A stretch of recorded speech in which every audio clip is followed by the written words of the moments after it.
starting. Oh, here we go. We are live. Little hiccup there. Sorry about that, guys. Hello and happy holidays. Welcome to this very special edition of the movie discussion Pocket Dimension, where time does not exist and the only thing that matters is film. As always, I'm Cole, joined by Jay, and we had an idea long ago in the works for doing something that wasn't actually a movie. This will be our first ever non-movie episode, and yeah, we just toyed with that.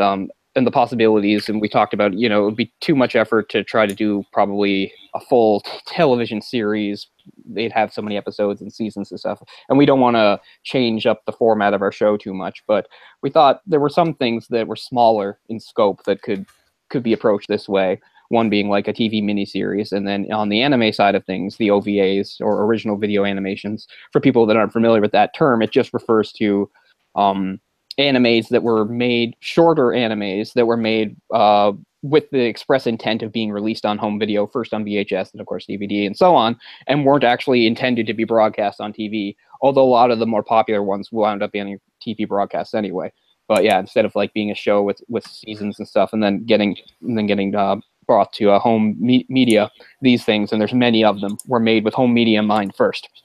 And immediately, my favorite of all these that I've seen, and one of my favorite things, period, and I'm sure I'll do a lot of gushing throughout the show, is this is a 6-episode OVA called Fooly Cooly, spelled out FLCL, which is confusing and right off the bat, and that's part of its charm because it's very confusing.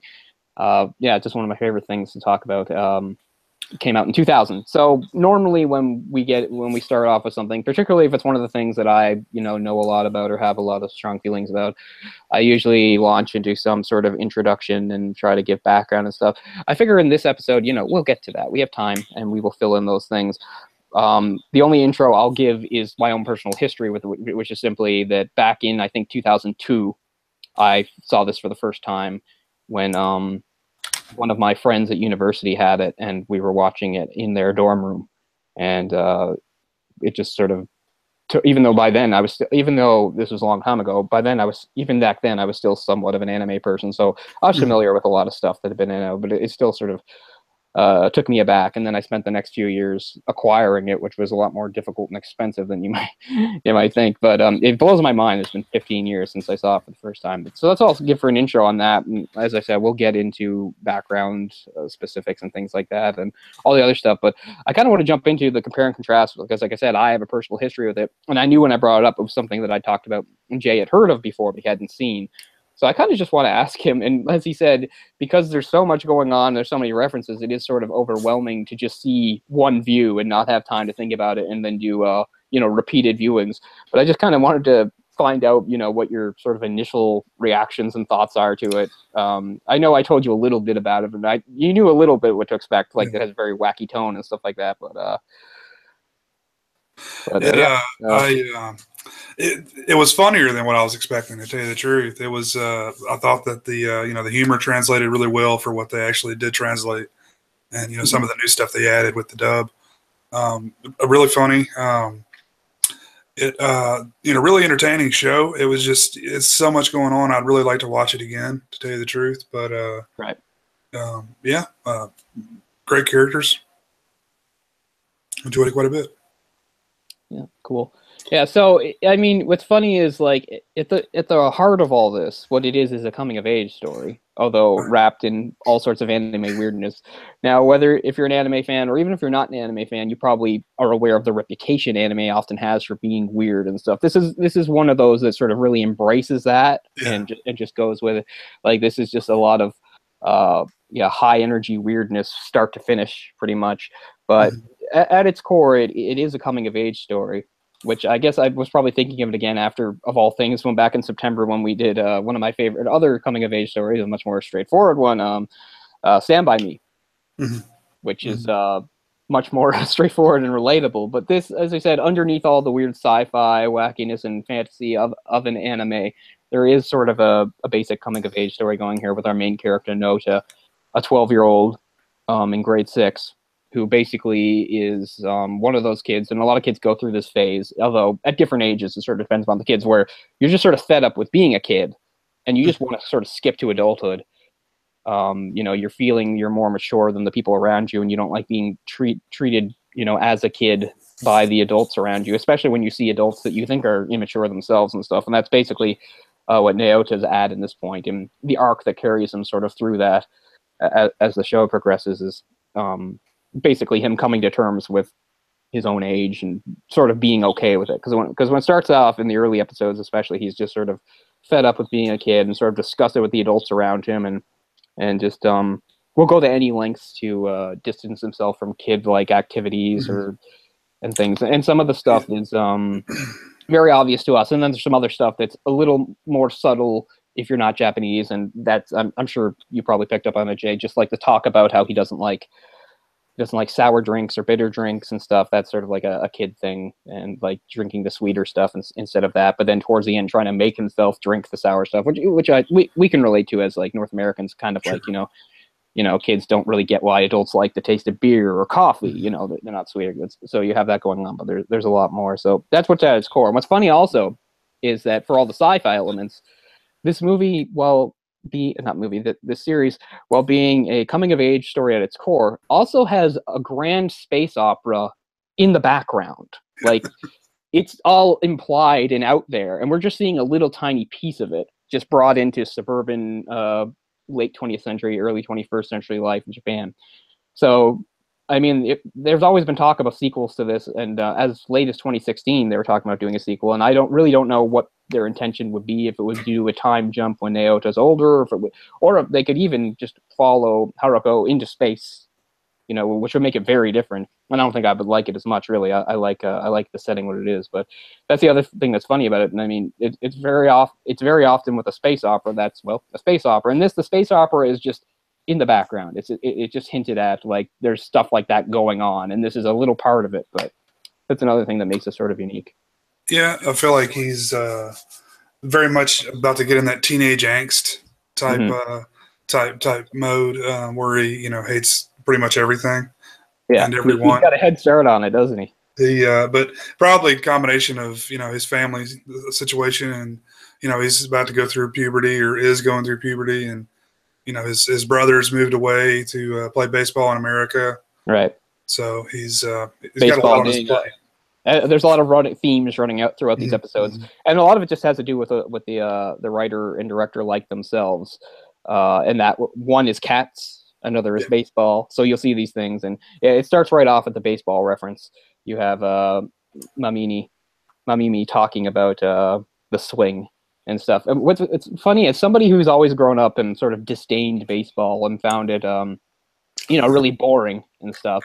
And I would often sort of, quietly make fun of, say, Americans for it. Oh, so many Americans, it was the pastime and it was they were interested in. I couldn't get a hold of it. The Japanese also love baseball, and the way they talk about it almost makes me want to like it, because for them it's almost spiritual. Because the stuff they say in this isn't just made up nonsense for the sake of this story. It's stuff that you will actually hear some Japanese people express when they talk about, like, if they went to a baseball game and it was a really good game or something. They're talking about, like, I like when he's getting batting tips and she's telling him how to prepare himself for the pitch and stuff like that, and how a good hitter visualizes it, and it forms like an arc inside his heart and all this stuff. It sounds really deep and cool in a way. So whenever I watch this, it makes me kind of like baseball a little more. And then of course I see the reality of it, and it doesn't really interest me anymore. But I love how baseball's presented here. Yeah, you're right. It does seem to kind of go with their philosophy and their customs. How it is kind of more of a laid back type thing, and they're really in the zone, almost like a meditation type thing.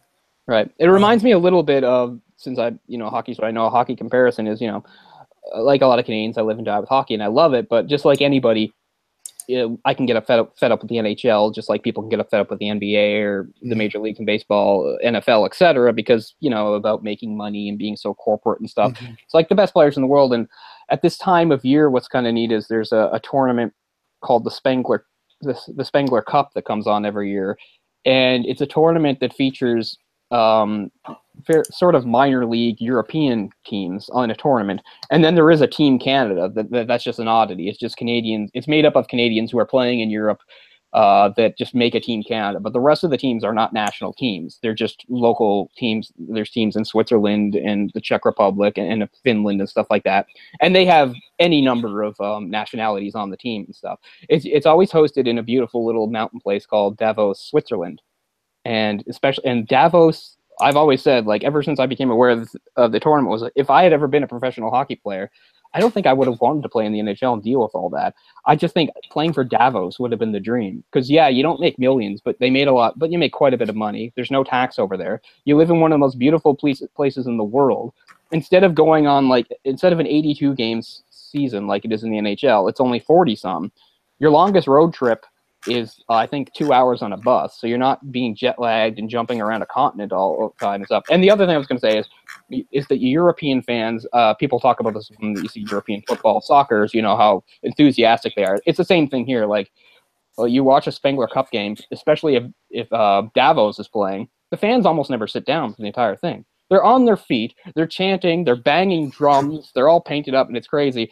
And I think a similar comparison can sort of be made if you say we're an American fan of baseball. If you go over to Japan and you see some of their Japanese league games, like, their fans are very sort of similar. They're not as loud and boisterous because that's really a Japanese way, but I just mean they sort of have that same sort of more pure love, I guess you can say, just for the sport, and how much, you know, whatever can be going on over in North America with the supposed best players in the world, but like, they just have this really strong emotional connection to their players. And it doesn't even necessarily always have to be Japanese. There's plenty of Americans that go over and play there and stuff, right? Mm-hmm. And a little story that always sometimes inspires me and sometimes upsets me back and forth is what's his name? Of course, now I can't think of his name. Murakami is his last name. Anyway, he's a novelist. He's a very well-known novelist, and he's written a lot of books, internationally acclaimed, and I own a lot of them. I'll have to look it up later, of course. But anyway, he began writing in his late 20s, and unlike most writers, like, he never had any ambitions to be a writer or a novelist. The way he tells the story, if you want to believe it, is he was at a baseball game, some Japanese baseball game, and some American player on one of the teams got up and he hit a double. He didn't even hit a home run. He hit a double. And Murakami claims that in that moment, inspiration struck him and he knew he could be an author. And he went home and started working on his first novel. So, I mean, take that for what it's worth. But yeah, I think that's just another little sort of typical story of Japan and its relationship with the sport. So yeah, so I always like baseball a little more every time I watch Fooly Cooly because there's just so much love for it throughout the series that makes it always seem kind of cool to me. Yeah. Fooly Cooly. Yeah. So people are wondering what the title means. They make the joke themselves. Fooly Cooly doesn't really mean anything. Sometimes they say Fooly Cooly. Sometimes they say Furry Curry. Sometimes they say Furry Kura. The closest you can come is, like, you could guess that it's sort of an adolescent covert way of referring to sex. Yeah. And another big theme throughout this is the way, based on Naoto, basically, is, you know, the way it is when you're entering adolescence and you picture the adult world and you're kind of wrong, but you don't know. And that's sort of what Fooly Cooly is supposed to be. It's supposed to be about sort of the way kids that are starting to go through puberty and be curious about sex, the way they picture sex and sexual things. They sort of view it through a different lens because they haven't experienced it. That's kind of the closest thing I can say Fooly Cooly actually means. Yeah, and as far as sexual innuendo goes, this, you know, innuendo is not even a good enough word. This goes right past the innuendo. The sexual innuendo in this series is dialed up to 11. And at times quite hilarious, and at other times just quite baffling because it just seems to come out of nowhere. Well, I kind of assumed that all the horns growing out of his head were, yeah, exactly, right, you know, symbolic, right? In the very first episode, he's on he gets run over by a girl. You know, we can say he falls in love with her, and then something starts growing out of him that he can't control, and the next girl he comes in contact with starts screaming that she's going to overflow. So there's a lot going on there. That is the character of Mamimi, who is it's changed over the years, but when I first watched it, she was my favorite character at first. I think I kind of dreamed of having a weird girlfriend like her because she's so weird. She's so she's 17, much older than him, and has and she's often like saying and doing inappropriate things with him and sort of sexually harassing him throughout it. She used to be his brother's girlfriend, and he left for America to play baseball, and She's weird. She has a bad home life, and she spends most of her time, if not almost all of her time, not even in school. She skips school, and she's usually just wandering around by herself, often down by the river.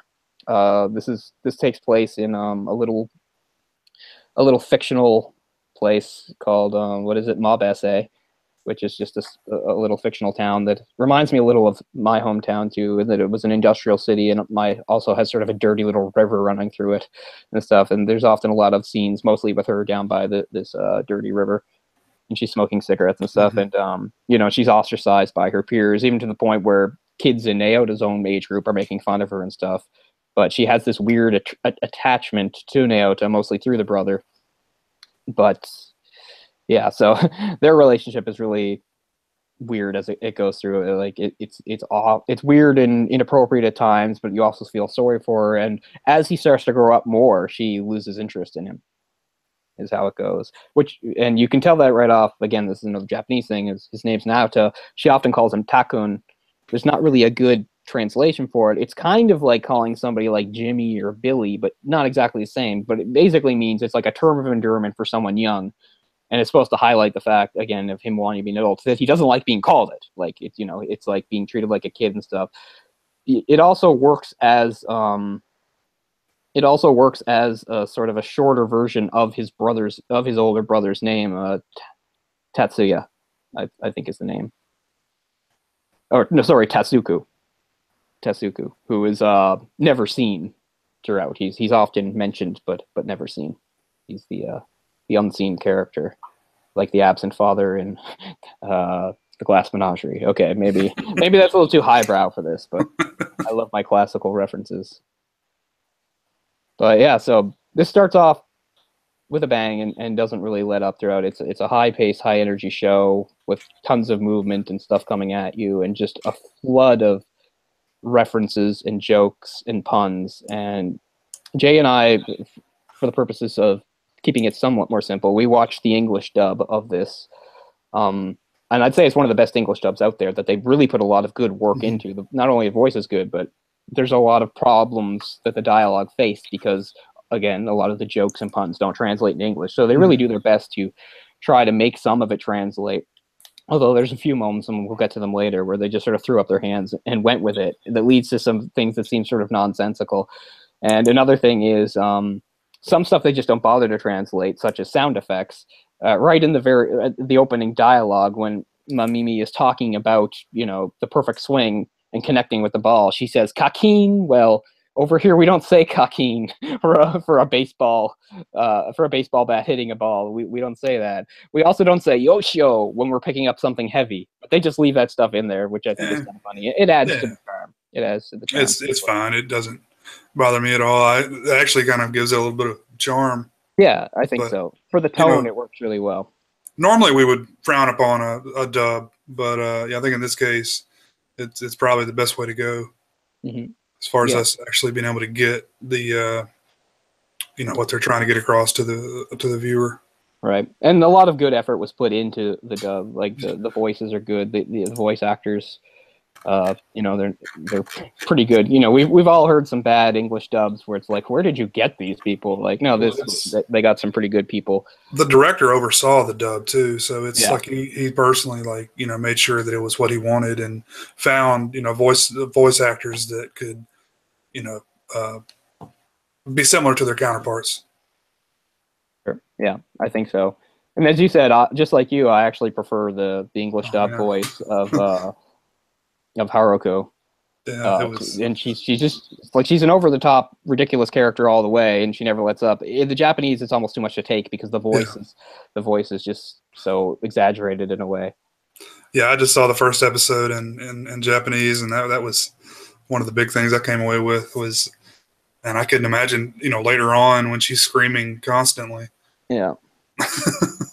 So what's funny is, like, the way we describe it to people that don't know it almost sounds like a crazy, like, assault. But the truth is, I think it more or less works. And the other great thing that gives this show a lot of depth and heart is that it has some spectacularly good, slow, quiet moments. Like, each episode has maybe 2 or 3 little quiet moments where finally things slow down and you could just sort of breathe for a minute. And usually something very sort of emotional or poignant is happening, and I really like it for that reason too. And again, it has a lot of emotional triggers for me and stuff like standing on a bridge watching the sunset in a small town. Well, I've done that a few times in my childhood and stuff like that. So it doesn't hurt that, the art style, which fluctuates, and we'll talk about that later too, is good, but the colors in this show are breathtaking. The colors are amazing.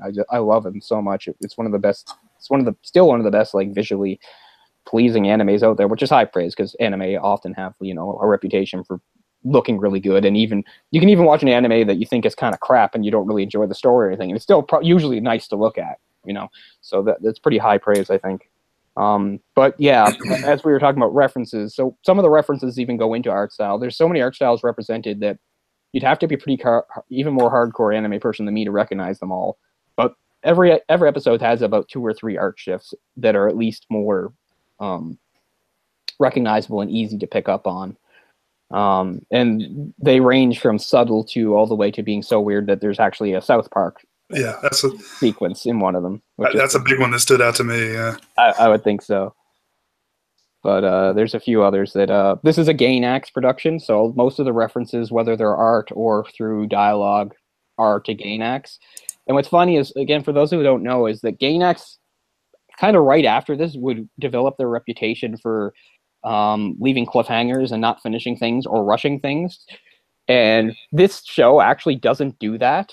But there's even parts in this. So, little digression. So, yeah. So the way I wound up eventually buying it was in 3 separate sets. It's only 6 episodes, but this is disc 3, all sold separately. I paid at least $35 for each of them. Yes, I'm an idiot. Stuff. But anyway, it was a different time too. That stuff was really hard to come by. It was rare. Yeah, exactly. It was hard to come by, and it was expensive. So that's true. No, we had VHS that would be $100. That was not unheard of at all for anime in the late 90s, early 2000s. Right. So the term Gainax ending is actually a thing, which usually just sort of means like an ending that either seems rushed and doesn't make sense, or simply an ending that never comes because of a cancellation or something like that. And there's sort of something funny here in on the inside of the disc. They have little things about the episodes on them for each one. And for the final episode, they get to a section. Well, I'll just say, like, the end is here. Are you relieved? At least we've got cool backgrounds, crazy mecha, and purposefully confusing speech. But reality is filled with these kinds of inconsistencies. No? There's no way to understand it all. But I digress. Sorry. So the story of doesn't all of Gainax's recent shows seem like rush job in the end? It's not that they're lazy, but it sure looks that way. I'm not trying to blame them or anything. This time the fight scenes are good. Wait, you want to come watch? And then it just trails off, which I think is pretty funny. So again, it's funny if you're familiar with Gainax, because they sort of did gain that reputation in the 2000s, and this is just a little bit before that, for either having, again, endings that disappoint or seem rushed or actually never come. But I don't think I'm familiar with any of their other productions. They did a lot of big stuff. I think they're the ones that wound up distributing Evangelion. I don't know if they're the ones that made it originally. There's several Evangelion references in this too.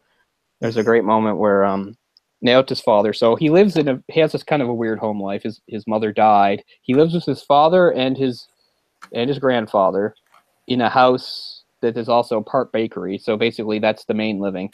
But his father also used to want to be a writer and had self-published a zine full of crazy stuff that probably didn't make them any money. And at one point, when he's explaining this to Haruko and stuff like that, he says, a zine? He said, oh yeah, he once wrote a book on the mysteries of Eva, which is funny. Yeah, and that's kind of why they say he's crazy, right? Because he wrote that mystery story. Sure.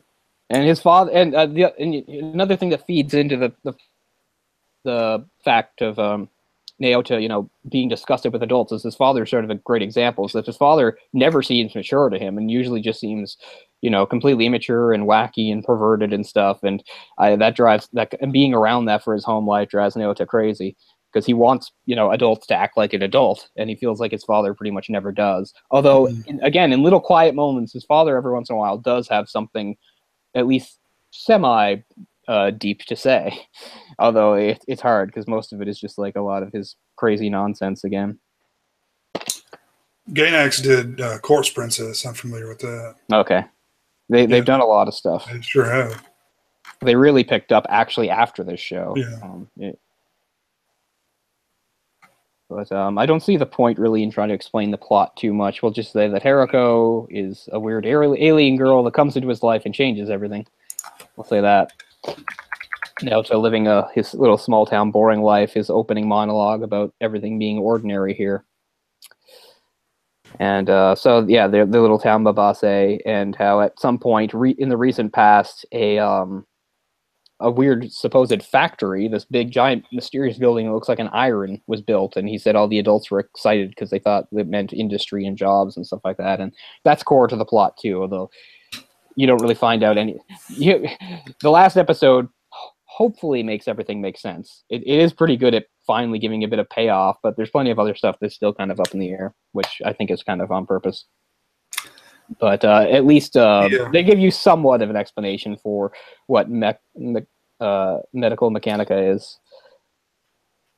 Okay, yeah. Yeah, see, I was just confused in a few little things like that, but I don't really think they went into detail really very much about it. So no, it doesn't really even matter because in the long run, it's a coming of age story. So it's like you said, it's in the background.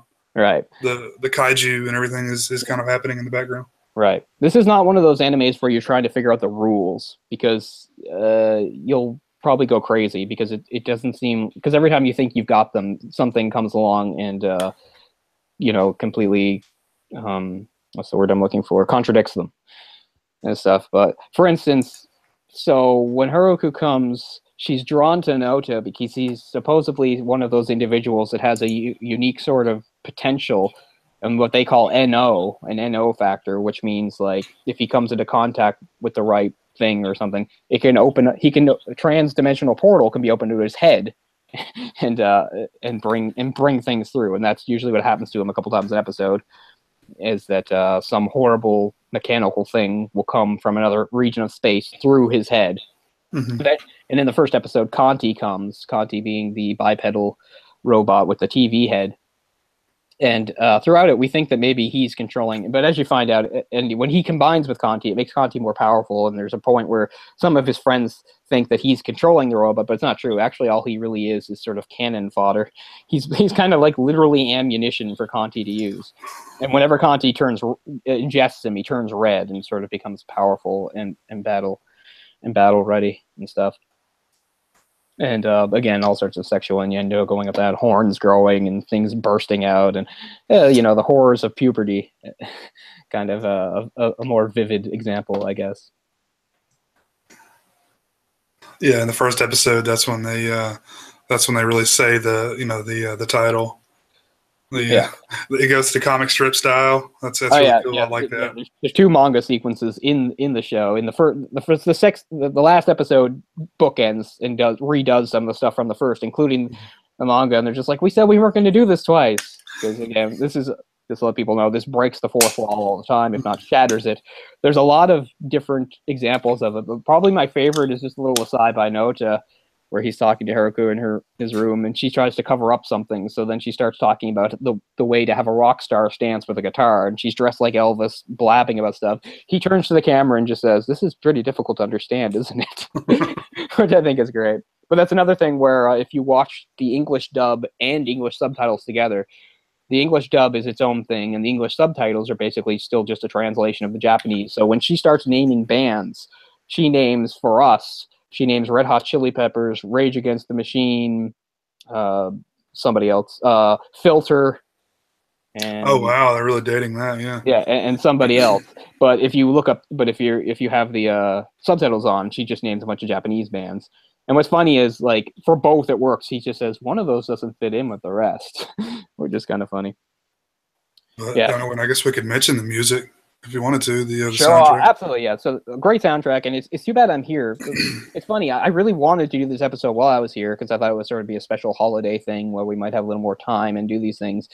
But since I'm not at my apartment at my home, I don't actually have I forgot to bring the stuff with me. Like, I own the soundtrack on CD. It's all the music except for little bits here and there is performed by a band called The Pillows. all done specifically for this, and I love the soundtrack, and I think it just works so well for almost everything it's done for, whether it's just like some sort of action sequence or comedy sequence or a more emotional moment. I love it all so much, again, that I had to buy the soundtrack. I'll show it off maybe in a later episode just for the hell of it, since I can. Just like, what else do I own? I also have a Fooly Cooly mug, which has the logo on it on one side and the little black cat Mamimi adopts and names Takun on the other side, which I bought when I was in New York a few years ago. And I also have, this is a rare anime that was just an anime first and then later adapted into a manga. I have the manga, which is quite different and not as good. It's not, it just can't be. And it's actually a lot more serious. It generally works the opposite. Yeah, exactly. They usually adapt the manga. Yeah, it's a rare example. And it's been criticized. Some people like it. I like owning it, but I don't like it very much, to tell you the truth. It has a much darker tone. For instance, an extremely confusing sequence in the 4th episode, the baseball episode, where it appears that his father has died or something, or been replaced by a man. I don't know, And there's when he first meets Maro. Is that how I say it? Sorry. Yes, when he first meets Maro. Yeah, why do I keep saying it wrong? Let me look. Yeah, Amaro. Sorry, Amaro. The agent guy. When he first meets him, he's interrogating him, and he's just saying, "Why did you hit your father?" He's like, "I didn't hit my father. Hit the TV," which is true. But in the manga, he does hit his father. He kills his father with a guitar for real in the with a bat. I mean, for real in the manga. It's really weird. And what's really weird is I watched it with director commentary years ago. Not this time, because I just didn't really have time and I didn't want to overload everybody. But I can remember the director saying like he was directly inspired by real life murders that in Japan, because Japan to this day is known for having a very low crime rate, especially violent crime. Violent crime is a very rare thing in Japan. So something that really shocked Japan was in the early 90s, there were several cases, probably some of them were copycats, of kids murdering their parents with baseball bats. And that was referencing that. And it just is so crazy. But it did happen a few times. You can look it up around 94, 95 and stuff. And it was a reference to that. And you're like, why reference that? Why would you do that in this? But I don't know. But yeah, so in the manga, it's much darker, and that actually happens. In the show, it's just really confusing. And again, you don't try to make sense of it, because it's like his father was dead for a while, I guess, but he's better now. I guess. I remember just being completely like, just I don't know, flummoxed, I guess I'll say, the first time I saw it. It's like, what? His dad is dead? His dad's a weird mannequin? Oh, his dad's back. Like, and then later, like, watching it again doesn't really make any more sense of it. It's not that it explains it better or that you missed something. It's not that you missed something. It's just that if you watch it enough times, you just realize that you're just supposed to roll with it. That's all it is. So if you watch that scene and you were wondering if you missed something, you didn't really miss anything. It's just, they just didn't see fit to have like probably a more sensible or satisfying explanation, because they're just like, that's not how we do things. But yeah, Commander MRO, Mr. Eyebrows. Yeah, the eyebrows. Oh, but yeah, back to the soundtrack. It was one song in particular they played a few times in one episode. It sounded like a Japanese REM. Did you notice that? Oh, maybe. I don't know. I've heard all the songs so many times. It really cracked me up. I was like, man, that sounds like REM. Yeah, maybe. They actually did so many songs that the soundtrack doesn't even have all of them. In listening to this again, I recognize, especially in the last episode, there's a few songs that like they don't get in there. The only like non-Pillows part is that song. It's called Carnival. It's people have heard it in all sorts. It's a classical song that suddenly I can't remember. But it's in the 3rd episode in the sequence, dun dun dun dun da da da, that thing, sort of happy thing at the school when he passes on the NO to Minamare, who is again another one of my favorite characters. Actually, episode 3 probably has the least to do with the plot. It's almost like a weird digression, but it's my favorite episode. I like it a lot, and I like mostly because I like Minamare. And what's funny is, you know how sometimes just coincidences happen in your life, they just line up, so the title of that episode is called Marquis de Caraba, which is a reference to the Puss in Boots story. In Puss in Boots, there's a nobleman called the Marquis de Carabas. But as soon as I saw it, like I hadn't thought of it before. Like so Neil Gaiman wrote a book called Neverwhere in the 90s that I read and owned, but only just recently I got a new copy of it because they came out with an illustrated version with Chris Riddle adding illustrations. So I didn't get this for Christmas. This is something I brought home because I was reading. And one of the main characters is a guy called the Marquis de Carabas. It's kind of funny. So funny how sometimes things just line up in your life like that. But yeah, I really like the third episode. I like sort of shining a spotlight on one of the side characters and some insight into her, because she's sort of dealing with her own challenges as far as being an adolescent and wanting to be grown up and stuff like that. And so she's the class president. She's the daughter of the mayor. And yet, so people view her a certain way. And now there's a scandal going on where it looks like his father's having an affair with the secretary, and not for the first time. And he's probably going to get a divorce. And they never specify, but there's supposed to be charges that might get laid against him for probably corruption of some kind and stuff. And the media's all over her family, and she's trying to be very mature and grown up about it by like saying like, well, you know, it doesn't matter to me. They're adults. It's their business. They can do what they want. I don't care. You know, just trying to show, you know, not trying to like be very adult about it, not act like she's upset at all that her family might be breaking up. But of course, throughout the whole episode, we find out she's very upset about it. And that's one of the reasons why doing the play is so important to her, as she reveals towards the end, is because she wants the play to go so well, because she thinks maybe if she's in it and does well, it'll help her father and mother reconcile because they're going together. Because throughout it all, and she reveals that she, as the class president, I guess they voted for who would get the role. She had the main role, and she didn't just cheat to get herself the main role, but she wanted Naota to be the cat, the Puss in Boots in it. And I think that's because she has a crush on Naota. It's always sort of in the background there that even though he's got all this inappropriate sexual attention and stuff coming from older girls in Mamimi and Haruka, is that it's in the background that he'll probably end up with his classmate, Ninamori. Sure. Yeah, they're arguing there at the end. That's how it ends, with them sort of bickering. And again, about the flavors of sodas, the soda machine. But yeah, I really like that episode because it sort of shows like how similar she is in some ways to him, in how she's sort of desperate to be seen as adult and mature. But it's also kind of all a facade, because she reveals, you know, she just wants to do this play because she really does want her mom and dad to get back together.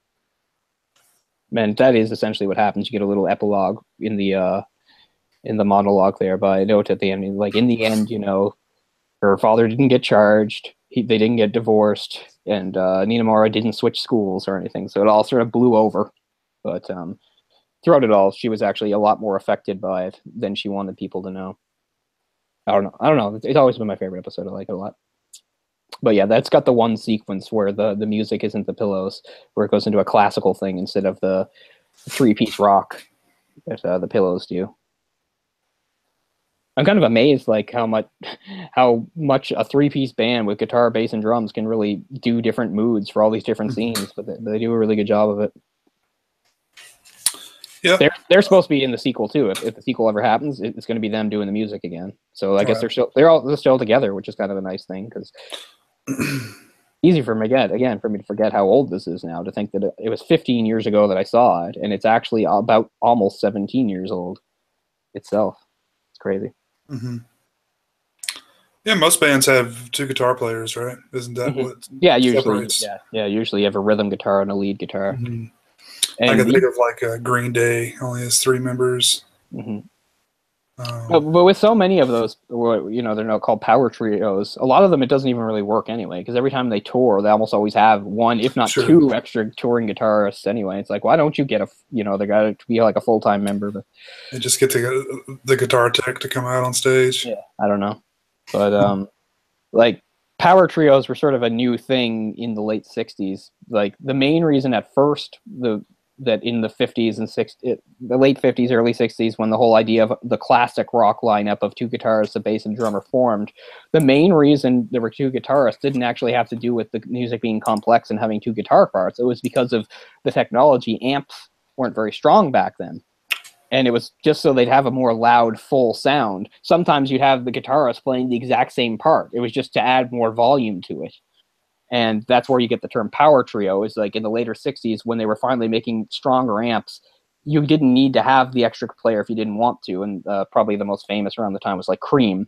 And they were sort of known for setting up the template of a power trio and showing how much 3 musicians on separate instruments could do, because, you know, any sort of Cream song would have actually a very long improvisational part where the guitarist or the bassist or even the drummer, but, you know, do like a long solo and stuff like that without, you know, without having backup from the same instrument. Yeah. Well, I think it's rare that you find a guitar player that has the singing chops also. Yeah, that's the other thing. Yeah. That's the other thing. In a lot of these things, the 4-piece bands, the guitar, the lead singer, if he plays guitar, isn't the lead guitarist. Mm-hmm. And usually it's just because it's, well, more complicated. So I'm always impressed by the bands that have, one of my favorite bands, Manic Street Preachers. They've been a 3-piece ever since their 4th guy died supposedly, you know, Richie, the guy who most likely died, but they never found him, Richie Edwards, who disappeared in 1995. You know, they never replaced him, and he was a bigger personality more so than musician. He wasn't much of a guitar player. In fact, in some of the concerts, he just looked like he was playing guitar, and they actually had his amp turned down. He was there, but they said he added a lot on stage because, you know, he put a lot into it. But he was actually their principal lyricist when he died. And anyway, so the main guitar parts were always anyway played by James Dean Bradfield. But I'm always impressed by him anyway. So even before the death, he was doing that. Like, just to be the lead singer and be the lead guitarist, like that's a lot to handle for every song. Like, you never really get a break. You're always doing like a really important part of the melody. So that always really impresses me when you have a lead singer that's also the lead guitarist. Mm-hmm. Yeah, the true talent there. Mm-hmm. One that's been around forever now is the Goo Goo Dolls. Uh-huh. Although, again, when you see Goo Goo Dolls in concert, there's almost always an extra guitarist there to cover another part. But their songs are such that they can still be done with one guitar. I wasn't aware they only had 3 members. Yep. John Rzeznik, the guy that looks like he should belong to another band, on bass, and then they've had different drummers over the years, but those two have been, or I don't think they've had that many different drummers, but the other. Isn't it crazy when you look at a guy like John Rzeznik? He has like the same sort of look as, say, like a John Bon Jovi or somebody. Like, he just looks rock star, right? If you're gonna like generic rock star, he looks like it. And originally he wasn't the singer. That the really weird kind of overweight, glam looking New York doll looking kind of guy with the stupid voice. He was the lead singer. They were called the Sex Maggots. Oh. They finally inverted and were like, okay, you can still have the odd song, because people who know the Goo Goo Dolls know that on every album, 2 or 3 songs are him with him singing, but they're never singles. A few of them aren't bad though. I like a few of the songs. He got a song called "Am I Gone," what I kind of like, that was on that really famous album in '98, "Dizzy Up the Girl," you know, that had Iris and all those things on it. But yeah, he just looks like he should belong to a completely different band. But it seems so weird. Like John Rzeznik, like this obvious, you know, young at the time, good-looking rock star type. He was just the guitarist. He didn't do anything else. It seems hilarious that it took them a while to like crack that formula. Oh, maybe John should write and sing the Maid songs. You know, that's weird. Yeah, really weird. So this guy's been missing for 22 years. Yeah, they declared him dead, I think, in 2003 or something like that. Declared death in absentia. Yeah, I mean, it's the most likely explanation. He was last seen at a bridge where people were known for committing suicide, and he was all messed up. He did self-harm and stuff, like. Oh. So it seems like, to me, there's like a 99.9% chance that he killed himself and the body was just never found. But people, you know, whenever it's never confirmed, people's like, oh, I saw him in Puerto Rico, you know, or something like that. It's like, again, why would he walk away from the band? So is there a period of time that has to pass before they declare absentia? Yeah. They waited longer than that. They waited a lot longer. Whoever it was, I guess his family.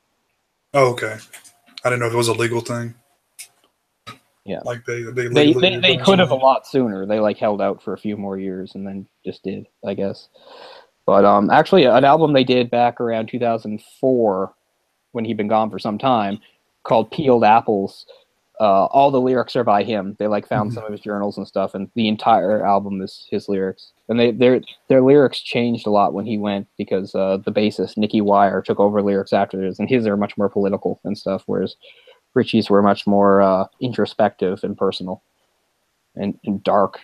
Not surprising. Like the last album they did, which they love over in the UK, they voted it like their best album, like ahead of like Oasis and all Beatles and all this stuff. It's called The Holy Bible. It came out in '94. I own it. It's a really good album and stuff. But what's funny is, you talk about like a dark album. Now it's true, it's not hard for a band like Cannibal Corpse or whoever to go out there and scream and yell about I don't know, darkness coming and the angel of death. Like anybody can do it. But as far as like being actually artistically good and stuff, it might be like the most dark album of all time from that standpoint. Because some of it is just, wow, it's so nihilistic. I can't even listen to the song for, what is it, for something 7 stone, which refers to like a weight. I'm not very good at stone, but it's a song about anorexia. I can't even listen to it. It makes me uncomfortable listening to it. The lyrics. Is that their best album in your opinion? Not in my opinion, no, but amongst like their fans, it is. They're a really weird band in that they never broke over here. And part of that has to do with Oasis. They were supposed to do a world tour with Oasis, I think around 96 or 97 when Oasis was huge, and the Gallagher brothers had one of their famous fights with each other and canceled the tour. But the only album they did that did anything over here was how I learned about them. 1998, This Is My Truth, Tell Me Yours, which had the song If You Tolerate This, which was really their only hit over here. Which is, I think, like the longest title for a song that hit the top 40 pop charts, because the full title is If You Tolerate This, Your Children Will Be Next, which is very long. And I love the album. It's great, and that's the album that got them some notice over North America. I don't really know what my favorite album is, but I have most of them. I like them a lot. I was just curious. I'm going to try to check out some of their stuff. They got a really wide range of sounds too. That's the other thing that's impressive about the singer, is that like he can do like a more standard rock thing or airy pop thing, but some of their early songs are super punk, and he can handle that too.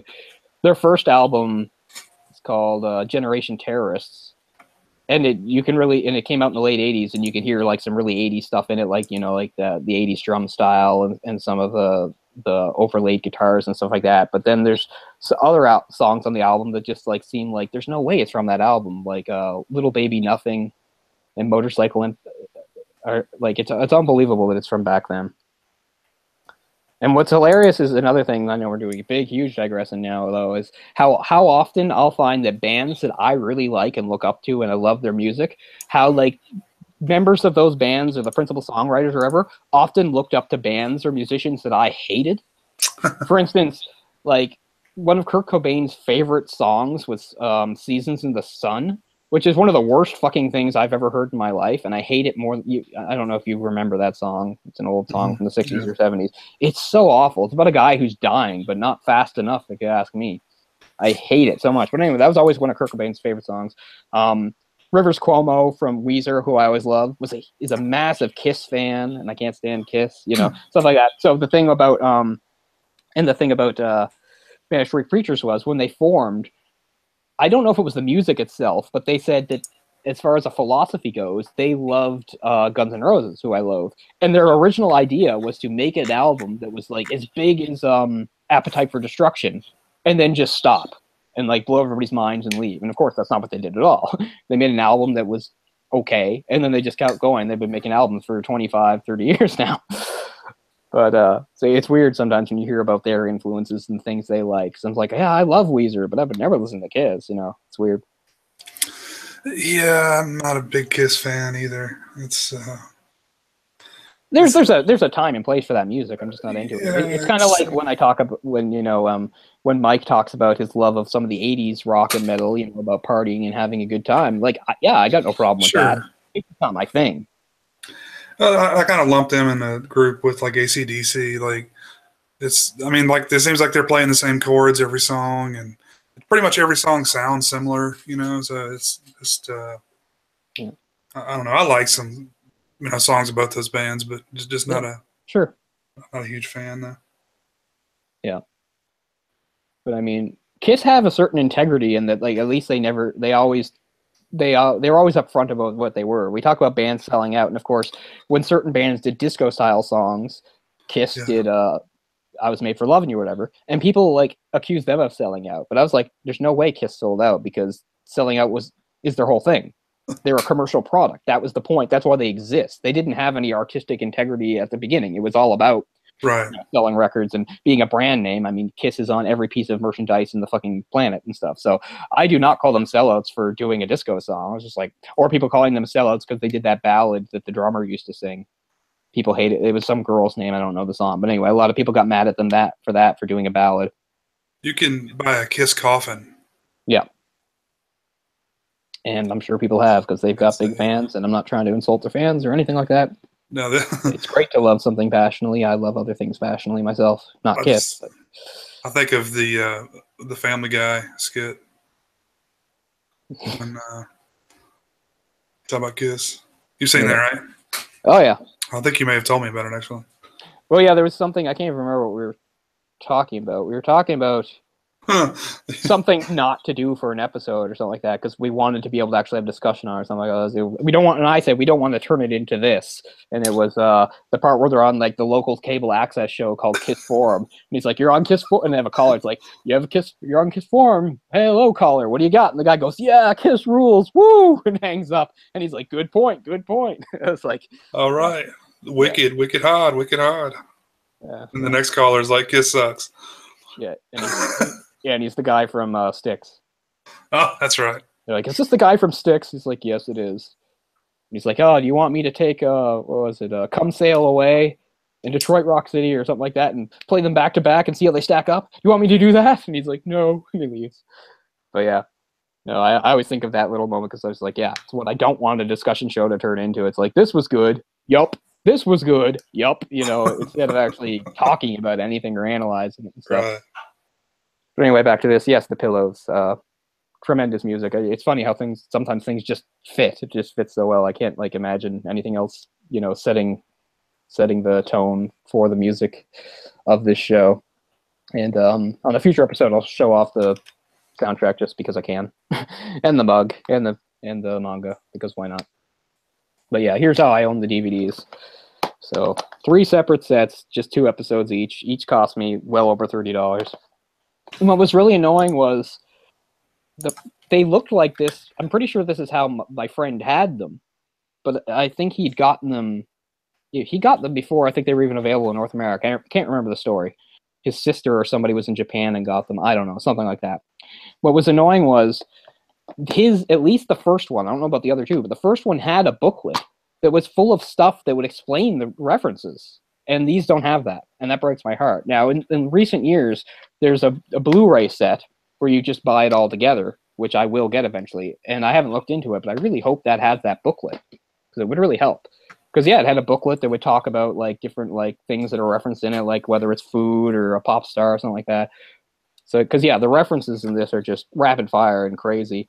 And if you hear it in the English dub, sometimes they change it into something that Western audiences will recognize. Sometimes they don't. I really like it when they talk about Crystal Pepsi, which is pretty funny. Yeah, that was one of the things I wrote down. Yeah. And they dated themselves with that. Yeah, in that same... Well, the point was supposed to be that it was leftover Crystal Pepsi. It was after the fad. It was supposed to be old, right? But, well, they mentioned that stuff that Van Halen used to do the videos for. It's like, it was like 1990. Exactly. And in the Japanese version, it's not Van Halen. It's some pop star from there and stuff like that. So there's a few of those where, they'll mention something Western, but it's actually something Japanese that they said in the original one.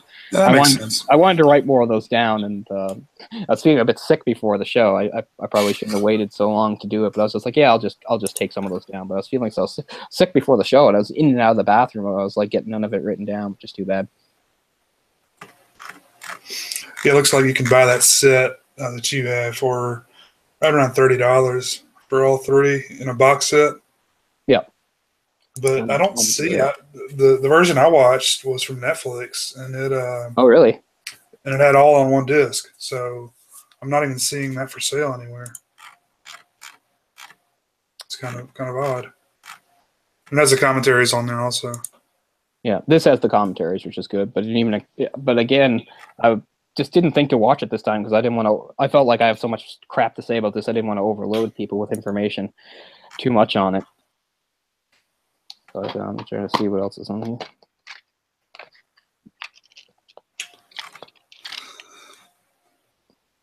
A beauteous young girl from outer space, the god of black flames and stuff.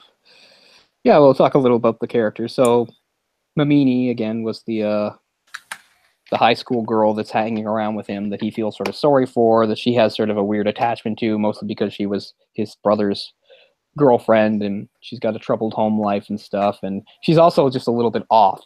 And there's a part in the second episode where she's spending all of her time playing like a little portable game where you're supposed to burn stuff down. And she becomes a bit of a pyro as a result of that.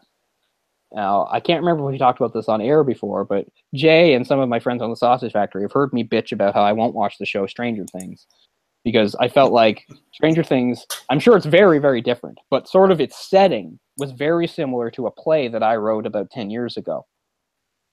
And just having about like a group of friends around. For mine, it was the summer of '83, and it had aliens and stuff like that. And it was about friends, and I'm sure that it's very different and stuff. But it just pissed me off because I always said, if I ever publish the thing, people will just be like, "Oh, like in Stranger Things," and I'm like, "No, not in Stranger Things." But now I'll make an admission right here. As much as I'm talking about people ripping people off, not everything in that is 100% original either. There's just something in there that I rip off from Fooly Cooley, although it's very subtle because it's something that's only sort of only mentioned in the show, and you can miss it, and they don't outright say it. And that's that there was in the second episode, you see that they're on the site of an elementary school that burned down 5 years ago.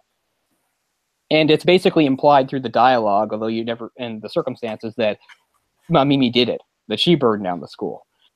And so I lifted that, and that's actually in my play. Whereas one of the main settings in my play was there was this clearing out of the woods where their old school used to be that had burned down a few years ago, and the wreckage wasn't all cleared away, and it was kind of a hangout spot for some of the friends. And one of the revelations, sorry guys, would have been at some point would reveal that one of my characters, who was a girl, was actually the one who had done it years before. So I took that from Fully Cooley, so I guess I can't always bitch about people ripping stuff off.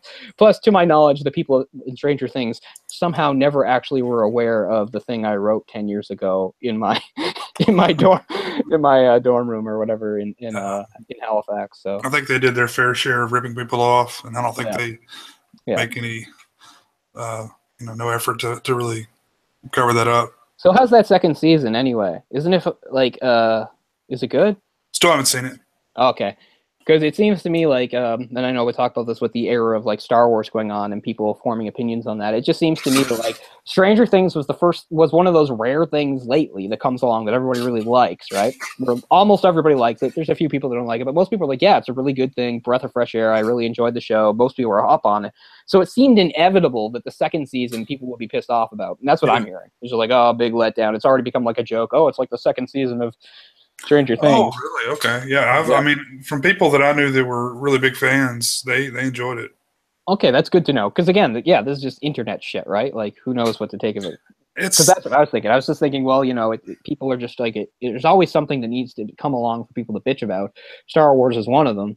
There's a certain segment of the population, and I'm sure I'm probably guilty of this, also, that just, if it's new and popular, you automatically hate it, So I just feel like there's a certain, like with Star Wars, it's obviously been popular since Disney started making the films again. Right. To, people complain about it, which, I mean, I get it because it is overload. I mean, everything, you can get Star Wars toilet paper or whatever if you want. So it's just everywhere in every facet of, society. Sure. But, Funny, I was watching what just came on Netflix a few days ago that I watched. There's only 4 episodes. There's a show about toys now on Netflix. It just popped up. Oh, really? I haven't watched it. I did see it though. Yeah, the first episode is Star Wars. It's about the Star Wars toys. I just watched it last night. It's really about Kenner and stuff. And cool. It's really fascinating. They talked about how it all started and stuff, and what ones are the most rare and blah blah blah. It was all really interesting stuff. I owned a few of those, and I actually gave them away. I owned like a 1983 Yoda, although part of his ear was broken. I just gave that to my friend. Also, who else did I have? Somebody really weird. Oh yeah, that really weird looking guy in Return of the Jedi that's like Jabba's like assistant guy. You know, he's got the really long stuff coming down. Yeah. That bald weird guy with the teeth. I had him too. I also gave him away. And they were like, you know, original Kenner ones from the 80s. They didn't have their boxes or anything, but, you know, they still would have been cool to have. But at the time, I had a friend who was the bigger Star Wars fan than me. I was like, here, you can have these. Man, if you had some of that stuff in the boxes, you could probably retire. Oh, yeah. What's the... Yeah, they said so I guess the Holy Grail, I'll tell you, of all Star Wars toys, as far as being the most rare and expensive, was the first ever Boba Fett. Because the first ever Boba Fett was released before even he showed up in the movie. What a lot of people don't know or forget about is that is batshit awful, and people want to forget that the Christmas special was a thing. Boba Fett actually was introduced in the Christmas special. Okay. And the only segment that's actually watchable, which was an animated segment done by Canadian animation studio Nelvana. And it's a segment that has Boba Fett in it. So that's the first time people ever saw Boba Fett. They saw where he actually had dialogue and did stuff, more so than he would actually do in the two movies. But anyway, he's in that. So what happened was sometime in the build up to Empire Strikes Back, I don't know how people knew things back then. There wasn't internet, but people knew that Boba Fett was going to be in that movie. And there was a special like promotion where I don't remember if it was in. How can I forget this? I watched this just last night, but it was something like, it was a special mail-in thing. You wrote in and they would mail you a Boba Fett, and he was a Boba Fett figure, and he had a backpack that had a missile, like a spring-loaded missile that would launch out. And anyway, only a few of those were made, and they stopped production of them because just around the same time, there were other toys that had spring-loaded missiles, and somebody got sued over it because some kid choked on it. Yeah. So they halted production of them. So that's what makes it like super rare. So that's apparently, of all Star Wars toys out there, that's the most rare and expensive one there is, worth thousands of dollars. Is the original Boba Fett, which you couldn't get in stores or anything. It was a special mail-in or offer. And a lot of people, once they got him, his backpack they'd already altered it, so the backpack didn't do that anymore. Oh wow. I'm thinking that couldn't have lasted too long because I grew up with tons of toys that had spring-loaded missiles. Yeah. I had G.I. Joes and Transformers and stuff and Batman figures, and they all did it. So it's weird. Oh, I love that. I guess that was before. It must have been. I have to figure that was when they had to change the wording and they had to put in like may contain small parts or something. Oh, okay. That's probably what brought that in, where they had to have like a warning written on the box. Like an age range, or Yeah. I mean, whatever. You can be 10 and still choke on things. Yeah. Anyway, there's 4 episodes in the first season. Weirdly enough, Transformers isn't one of them, but it's G.I. Joe. It's G.I. Joe, Star Wars, He-Man, and Barbie. Okay. I watched the Star Wars one. It's the first one, and it was really good. It was really interesting. George Lucas wouldn't appear on it. It said at the end that he wouldn't. That's the only thing he's got left is the toy rights, right? So yeah, seems doesn't weird. he still own the toy rights? I think so. And this is after selling the rest of Star Wars to Disney for what, $4 billion? I think it was. That was really one thing that he made a lot of money with on Star Wars in general was the toys. Right, and they talk about that because it was part of that whole merchandising deal where Fox dropped the ball, right? Yeah. Stuff, but smart guy, terrible director, but a great businessman. Yeah, good businessman. Oddly enough, there's no Star Wars references in this. They reference just about everything else, including they make a Star Trek reference in one of the more confusing, we were talking about before the show, one of the more confusing sequences as far as watching the English dub goes. It's in, I believe, the 5th episode, or no, the 4th episode? Anyway, the episode with the toy guns. And there's this whole section, which is just several puns back to back to back to back, none of which would translate into English. And most of it had to do with the fact that the kanji script in Japanese for the word blue looks a lot like mackerel, and you can confuse them and stuff. And instead, they had to like change it to something else, and then they're talking about cyborgs and robots, and then they make a pun, an English pun, for our benefit. They talk about how 7 of 9 on Star Trek, one of the Star Treks, I don't know which one. Not Voyager. Okay, Voyager. How 7 of 9, when she's what is it? She's a cyborg or something. I don't know. Anyway, they try to give us a pun there, and you're like, okay. And then suddenly, randomly, again, if you don't know anything, it seems extremely random. On our screen, it says in English, proper way to spell mackerel, and it shows you mackerel written out in the Japanese script, and it's the most, and you have no idea why it says that. You're like, what? Where did that come from? But it's because the original pun they were talking about was about how mackerel and another word, blue, resemble each other, and that was going on and stuff. But yeah, lots of real world stuff in here. References, of course, thrown in too. The bass guitar that she uses is a Rickenbacker, which is a real sort of bass. What's it called? It's a model 4001 Rickenbacker bass. It's okay. It's also a special custom one because it's left-handed, which you might notice. Which I don't know if that's if that's maybe a Paul McCartney thing, because the idea is Paul McCartney was left-handed, but he never had a left-handed bass, so he just always played the right-handed bass. I don't know, but he also played some Rickenbackers in his day, so I don't know. She does mention Paul McCartney when she's throwing out all those names, because she says it's how McCartney and Hendrix started out. Maybe that's the mistake he means, because McCartney didn't play guitar, he played bass. I don't know. Again, there's just so much stuff thrown out there. And the Vespa, of course, is a real Vespa too. It's a Piaggio SS 180, and if you watch the end credits, you see it in real life, zooming around to the song "Ride on Shooting Star." That's actually not a Vespa, though. At the end, it's not. It's really? Japanese. Yeah, it's a Japanese. Oh, they couldn't get the actual one for it. Well, no, I think they chose it because it was even more rare. From what I saw in the trivia. It's a type of Japanese. I think a Vespa is what, Italian? Yes. French? Something like that? Italian, yeah. But yeah, references. I'm just thinking of the other one, of course, is in the shooting thing where she looks like the Playboy bunny. She even yells at Daikon 5. Well, that's the Daikon series, which I first became aware of actually many, many, many years ago, not being aware of the anime at all.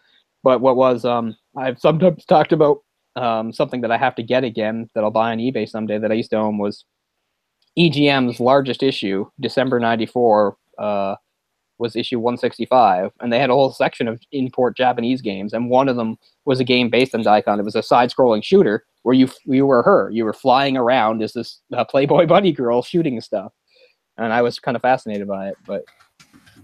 And that was the first thing I thought of when I first saw her dressed like that in the show. But she even yells at it one way. She goes, "Daikon 5." I don't know if they even got to a 5. They got as far as 4. So anyway. And what is Naota get? He gets a very, very much more recognizable guitar. A Gibson Flying V is his guitar. Whereas Atomisk's guitar is a 1961 Gibson EB0. And then he winds up wielding both of them. And we haven't done much to explain this. I don't know if we should, but that has to do with unlocking the NO thing, is whacking people with the guitars in their heads.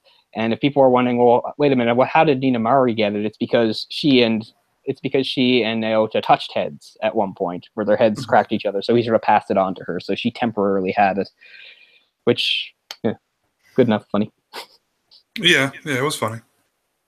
The whole lunchroom or cafeteria scene was funny. It's cool. Yeah, and it's actually the curry that more or less winds up doing in the enemy. It was too spicy for the enemy, which is funny. And the other running gag that I like in that is their poor embattled teacher, who is just, she gets run over a few times, and then Conti falls and wrecks her car. And they're like, "Oh, right on her car." And somebody's like, "She was still making payments on it," or something. You're like, "Oh God." Yeah, they said when the car got trashed, there was a miniature Kenny from South Park that flew out of the wreckage. Yep, and there's a later scene where Naoto's with Mamimi, and she's getting mad at him for he's grilling her She's grilling him on his feelings for Haruto, and he's got his hood up over his head, and all you can see are big eyes, and he looks just like Kenny there too. Yeah. Yeah, it was that episode when they really switched up the animation style quite a bit. They switched it around quite a bit, which I liked. Yeah. Going back to puns again.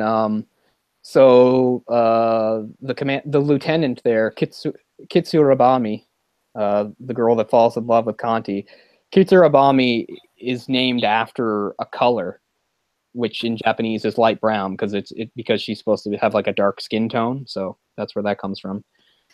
I mean, you hear it, you don't know. We're not all familiar with too many Japanese names. We don't know if it's a different sounding name or what, but that's what it is. It's a pun based on that. But yeah, she falls in love with him during episode 5, Brittle Bullet, which is where they reference John Woo several times. I like the part where he and his grandfather are watching the John Woo film, and you can't see it, but you just hear the dialogue, and they're talking. It's like, "Oh, Mo, brother, you can't die." He's like, "Where have all these pigeons coming from? Get out of here!"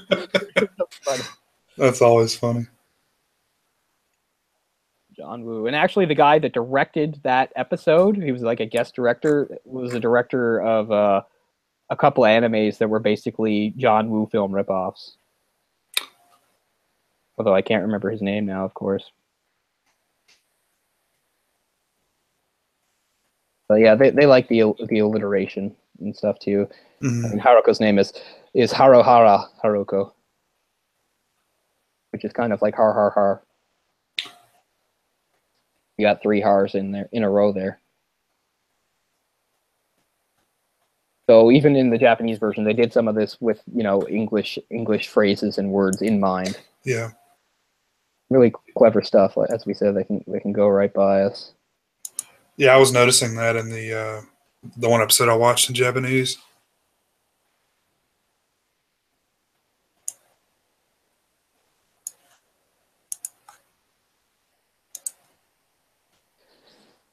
So, as a coming-of-age story, it does sort of, in its weird way, it does sort of come full circle in that when we get our ending, basically the catharsis we've reached is that Naoto, who has always existed in this state of angst and not wanting to be a kid and being perceived as a kid and wanting to grow up, is basically being told that he still is just a kid and that's why he can't go with her and stuff, but also he finally sort of accepts it and realizes the childhood doesn't last forever and he should enjoy it while he still can because there will be plenty of time to be an adult. So that's sort of how it ends, which is a fairly simple message, but still I really do enjoy it an awful lot.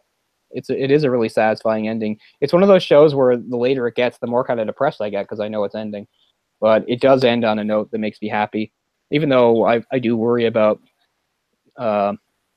Mamimi going off on her own. I'm thinking, how is she supposed to do this?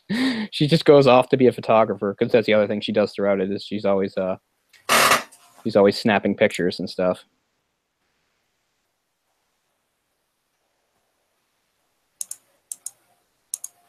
Often referred to her as Nyota's wife by his friends who make fun of her and stuff. They say right in front of her, "Hey, isn't that his wife? The one he dumped?"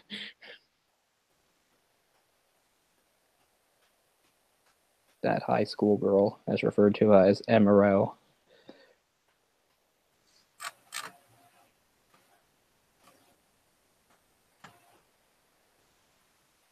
The English language voice actor for Naota is the same one that played Rita Repulsa from Power Rangers. Wow. I didn't know that anybody that did such horrible, terrible work could do such good work. Because, I mean, Rita Repulsa's dialogue is god-awful. You're not a fan of Rita Repulsa? No. Lord Zed, more of a Lord Zed person. And isn't the real, like, the actress that played, like, the physical Rita Repulsa, like, some, like, Icelandic woman yelling in a completely different language? She looked Asian to me, but I don't know. I can't remember anymore. It's something really weird. It's something... If I search it, I'm just going to get whoever played her in the the remake from last year. Oh yeah, that's right. That's on Netflix, and I'll probably watch it, even though I know it's garbage. But it won't bother me. Okay. Yeah, it's on mine anyway. Oh man, let's see.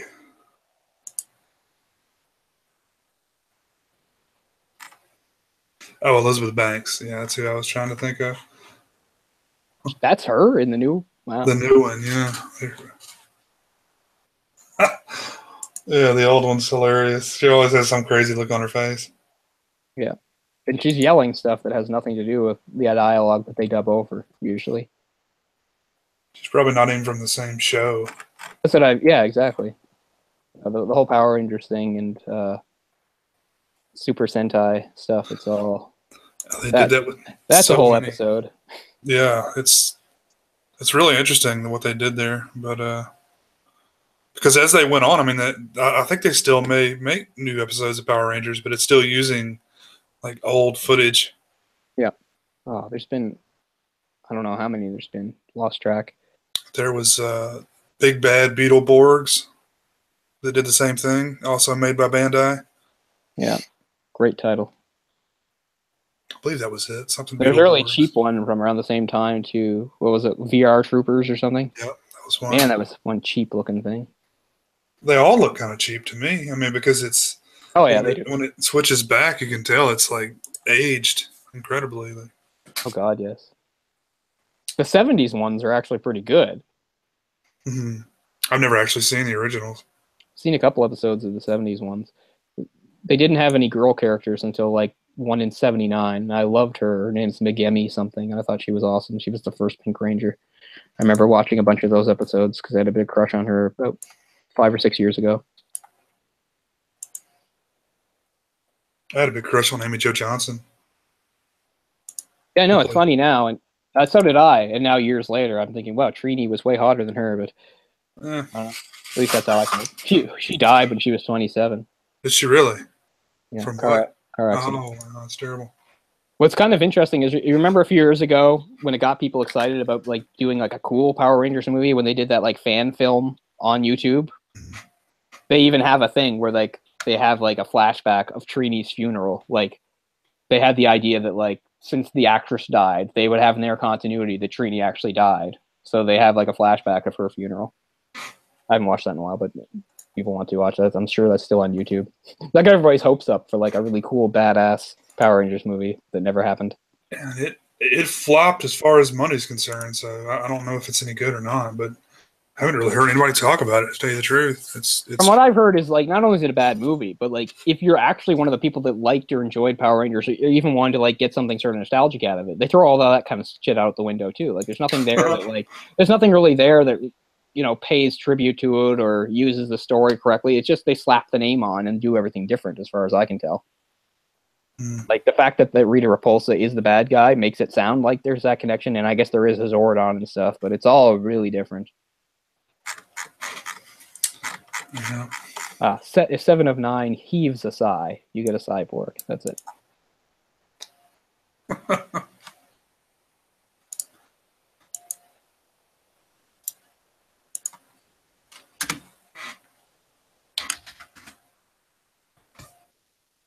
But I think we can all agree that the star of the show is Mew Mew. Who? Isn't that the cat's name? Oh, yeah. Or the big fat one, you mean? Yeah. Yeah. Mew. Yeah, you get a great shot of his balls in one of the episodes. You just get this shot of him like backing up on the camera. It's pretty funny. I got a. He uses that cat to communicate with like whatever her home base or whatever is, which is really weird. I got a flashback of was it Pompoko? Yeah, yeah. The balls, the raccoon things, massive balls. Lots of balls. I'm cool with it, but maybe a little too real for some people. Yeah, at least that one you can sort of understand why it didn't get like an American release. Because I mean, because it's not just like their balls are really prevalent in there all the time. Like they're a big part of the plot. Like they're using them to bounce around and stuff, which they make fun of in an episode of South Park. Actually, there's an episode of South Park where like all the guys like get gigantic balls and bounce around on them. Yeah, I remember seeing that. I didn't make the connection though. I assume that's part of it. Maybe not. I mean, South Park's weird. South Park is weird enough to just come up with that on its own. I'll give it that. I know Randy had huge balls and he bounced like on a what are those things that the kids hop around on, the little whatever those are, and he bounced like to the weed store Yeah, and then like his friends he told his friends to do it, and they all did it too. So they're all like in a big group bouncing around together. And the other joke was like, did all the women actually really found it attractive? They all thought it was awesome. Pretty funny. Hippity hop, is that the word? Yeah, yeah, Sounds something right. like that. Something like that. Yeah. This is a pretty good quote from a guy in IGN that had reviewed the series. This is logic dictates that Fully Cooley should be the undisciplined and unaffecting mess, given all the insanity that its creators are attempting to weld into a functioning whole. Yet, while it's hard to explain why exactly it works, it entertains me. At times, it makes me laugh. At times, it makes me a little misty-eyed. At times, it makes me want to scream and howl and light things on fire and break windows with baseball bats. And yes, maybe even buy a Vespa. That's the kind of success you just can't argue with. That is really much how I feel. Like, it's not something you should overanalyze or try to understand too much and stuff, but it affects me. It's actually one of the very, very few things, whether it's a movie or a TV show or whatever. Like, there's plenty that I love, and I'll talk glowingly about the movies I love, but still, there's very few that affect me on a level that just elicits in me pure joy. And this show actually makes me feel that in watching it. Like, I'll even get goosebumps for certain scenes and stuff. I enjoy it so much. And that could be for anything. It could be like a really action-packed moment where the music's kicking up and they're going to slam something with one of the guitars or something, or it could be a more quiet moment down by the river with the sun setting or something like that. I really like it. It just has, I don't know, it just works on all those levels for me that I really love. Sure.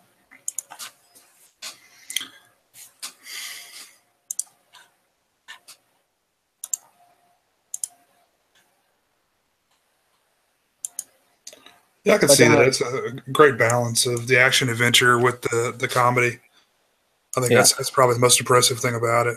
Mm-hmm. And I understood what you meant when you said about how you weren't sure going in about the comedy, because it's true, because there's a lot of Japanese like animes where the comedy doesn't translate too well, where it's just like, I get what they're going for, but it doesn't really work in this context and stuff, and they seem a little more in love with slapstick than we are these days, and yet none of those hold Fully Cooley back because it's all done really well, and anytime there's something that they have to translate, they do a good job of that, or they even take it in a different direction and make it work that way. Stuff, but because I could understand right now as we're talking like to our audience and there's people that haven't seen it that might think, okay, you're saying it's like a high energy and bouncing around a lot. And yes, absolutely, and all those like cliches that from mangas, they're all in here up to 11. Weird facial expressions, people contorting their bodies into ways they couldn't possibly do, and movements that are insane. Their faces changing color, crazy epic nosebleeds or sweat and blood coming off their faces. All that is in here. And I understand there's certain people that's like, well, if that's in an anime, it's not really my kind of anime. I get that. Some people, they like just the more sort of serious anime. But I'm saying I think you should give this one a chance because it's really well done. It shows that as cliched and dumb as those things are often, it can be done pretty well. And I really enjoyed in this one. Like, I love all the overreactions. Like when somebody smuggles his father's zine, which I guess is doing some gossip mongering about Ninamore's family, in.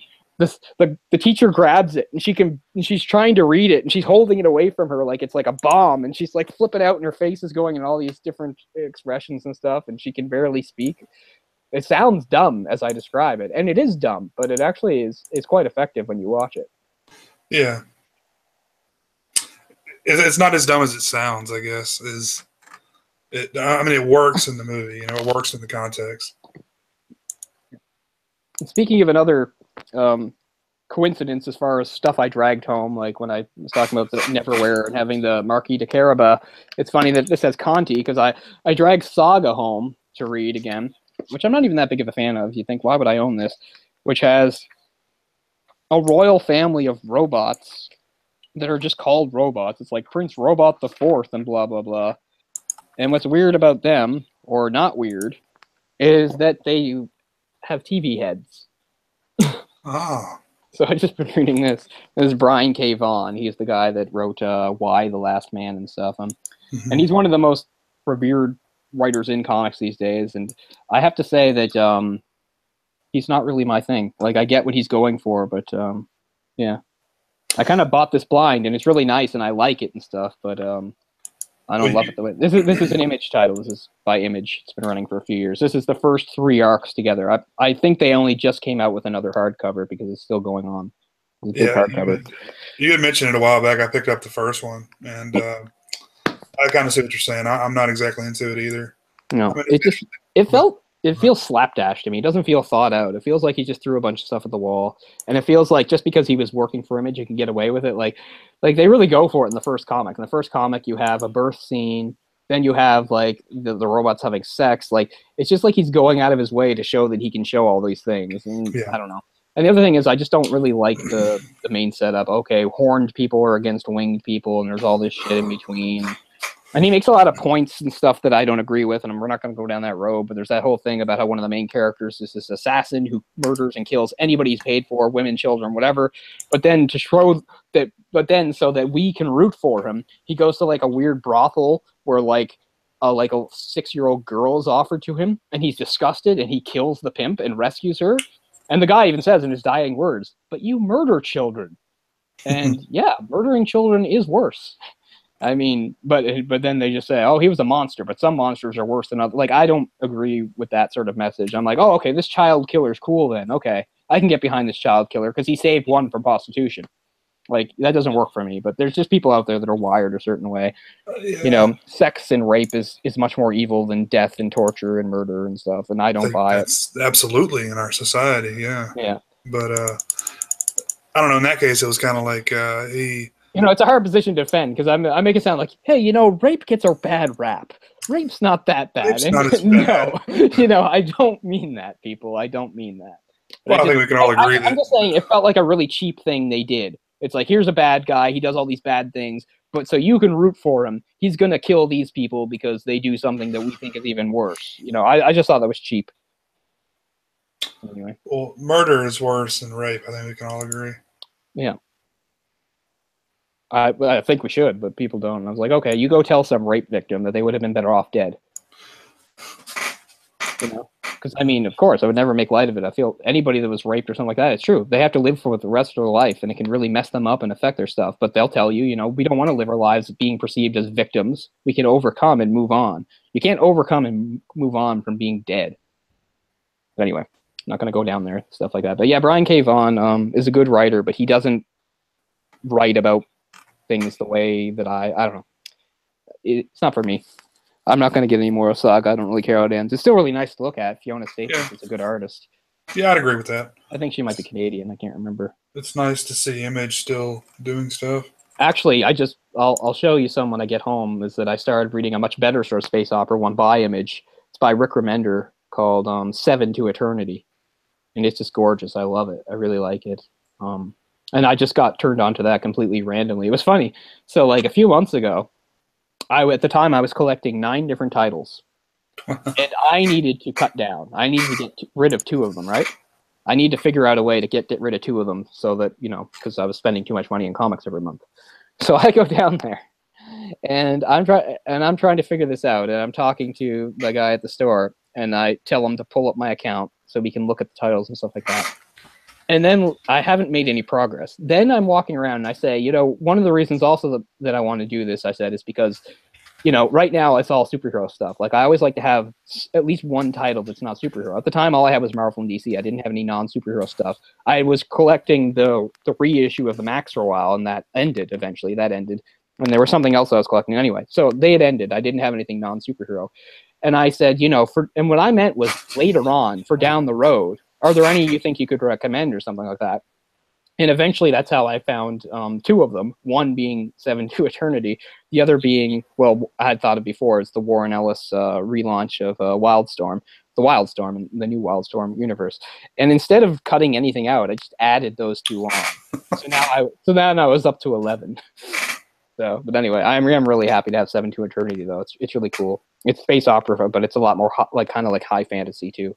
Because it's planet bound and stuff. It's really cool. And the art is by an artist who I'd seen do Marvel stuff. Gerard Opena, I think is how you say it. Opena. I don't know. It's kind of a Hispanic name. Maybe I'm butchering it. But Rick Remender, it makes me happy that Rick Remender's doing it. Because I only knew Rick Remender as a writer at Marvel. And he was actually the main writer on Uncanny Avengers, which I was collecting from issue 1. And I found out very quickly the thing about Rick Remender is he's not the type of writer that wants to give exposition or establish things or do flashbacks. He basically assumes you just know everything and goes with it. And I'm pretty dialed in as a Marvel fan. I know a lot. and yet he was constantly writing stuff in and using characters that I knew nothing about. So it was kind of perfect for him to do something completely new, because that way it didn't matter, because it was brand new. There was no continuity or stuff to worry about. So it just made me happy that he was doing this for Image, because it seemed like it was more his element anyway.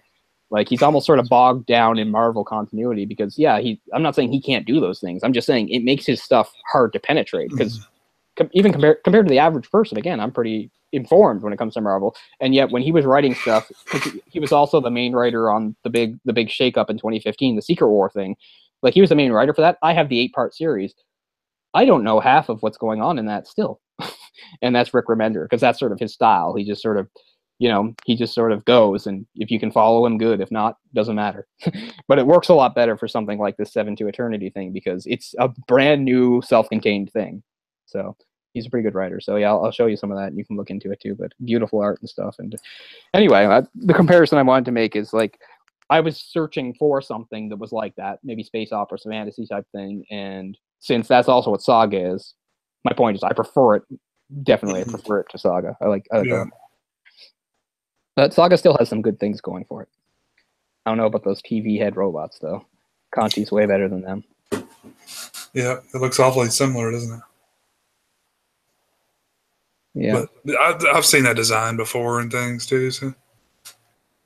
Yeah, the localization director and script writer for Fooly Cooly for the American side was Mark Handler, and he was the one that had to do that. So yeah, so the Crystal Pepsi thing was actually a reference to a different discontinued soft drink, which had the confusing name for us, Cheerio, but which they changed into Crystal Pepsi. One of the other references I liked a lot was when Conti goes to the store and comes back, and he was supposed to have gotten the magazine with the Anna Nicole Smith centerfold. Yeah. Again, that was a Japanese model in the other. But yeah. I love how perversion just runs in his family. Like, his dad's like a wild, crazy, or like the first thing, like, his grandfather, one of the first things his grandfather says is when they're talking about Hiroko, is he goes, "I bet she does it like a weasel." Like, I almost lost my mind the first time I heard that. It's so funny. But yeah, that first manga session, it just sort of shows the craziness of his daily home life, and how it gets, like, turned up even further when Hiroko winds up there and stuff. I think it's pretty funny. Yeah, that first episode was funny when it was kind of introducing everyone. I like that a lot.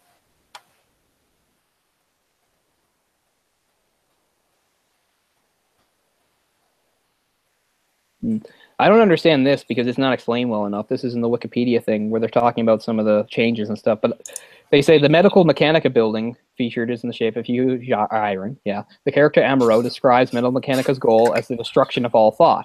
Fooly Cooly uses the iron as a symbolic breakdown of thought by smoothing out the wrinkles as equated to removing all the brain's wrinkles. Right. They say that. Makes sense to me on that level. For English localization, the Japanese team had to explain the concept because the direct translation of script did not convey the ideology. Well, I don't really know what that means, but okay. Because I was waiting for them to say something different about irons in Japan or something, but it's like, no, irons work the same way in Japan. Brains still have wrinkles no matter where you are, so I don't really know what they're saying there. But this actually did run on American TV very briefly in 2003 on Adult Swim. I never had Adult Swim back in the day, and that's one of the things that got it some popularity over here. This is one of the few times where I was ahead of even that. I saw it before that even happened. Like, I don't even know if it was available over here.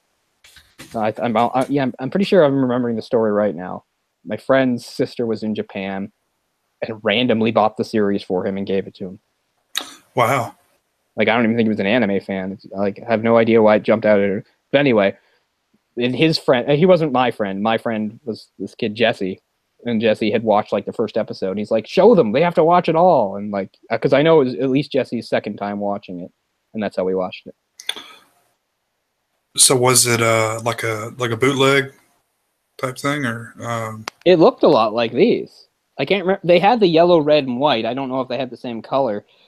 I'm pretty sure they were a set, though. Like, I don't think they were bought separately. They, certainly the sister didn't pay the amount we paid. Sure. And as I said, it had a booklet that these don't have, which really annoys me. I really want the booklet because the booklet had all sorts of lists of references, like food references and pop culture stuff that really helped. And that was the only time I ever saw it, and that was more than 15 years ago, and I can't remember any of it anymore. But that was like the first thing. Like when I opened this up, when I first bought it, I was super disappointed. I was like, "Where the fuck is the booklet?" And the booklet was in English? Yeah. Look, DVD The booklet was releases. specifically like that was the point. The whole point of the booklet was it was mentioning references like food and pop culture and things like that, and explaining them for English people. That was the booklet's purpose. It wasn't like a long booklet. I can't remember it very well because it's been so long. Was it actually called? Was it was it FLCL? I figure it must have been. Yeah. Let's see. I'm gonna go look at the releases from Japan.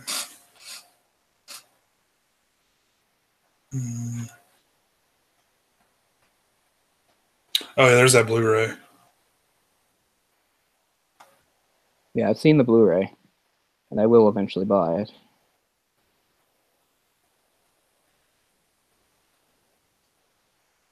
I don't know if it's ever really made clear the history that exists between Aroko and the commander.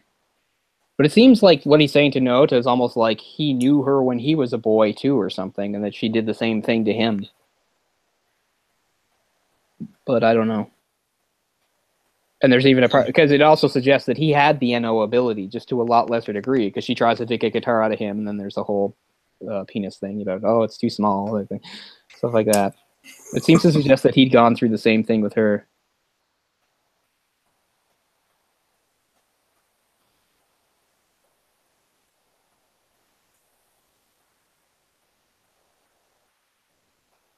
Probably, yeah.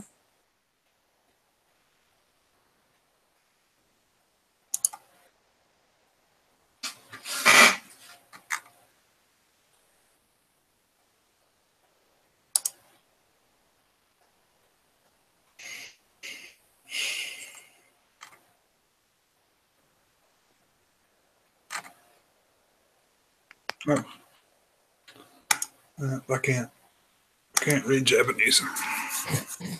Yeah, I could read the odd word here and there that I used to memorize for import games I never got. Like I used to be able to know like what start and select looked like. Ah, that helps. I can't even remember now. It's been so long. What's funny is that now back in the summer I finally did import a game, but the whole point was you can play it in English. But my Switch, I got 2 Switch games for Christmas. I asked for one, I got 2. I got the Mario and the Zelda. Oh, cool.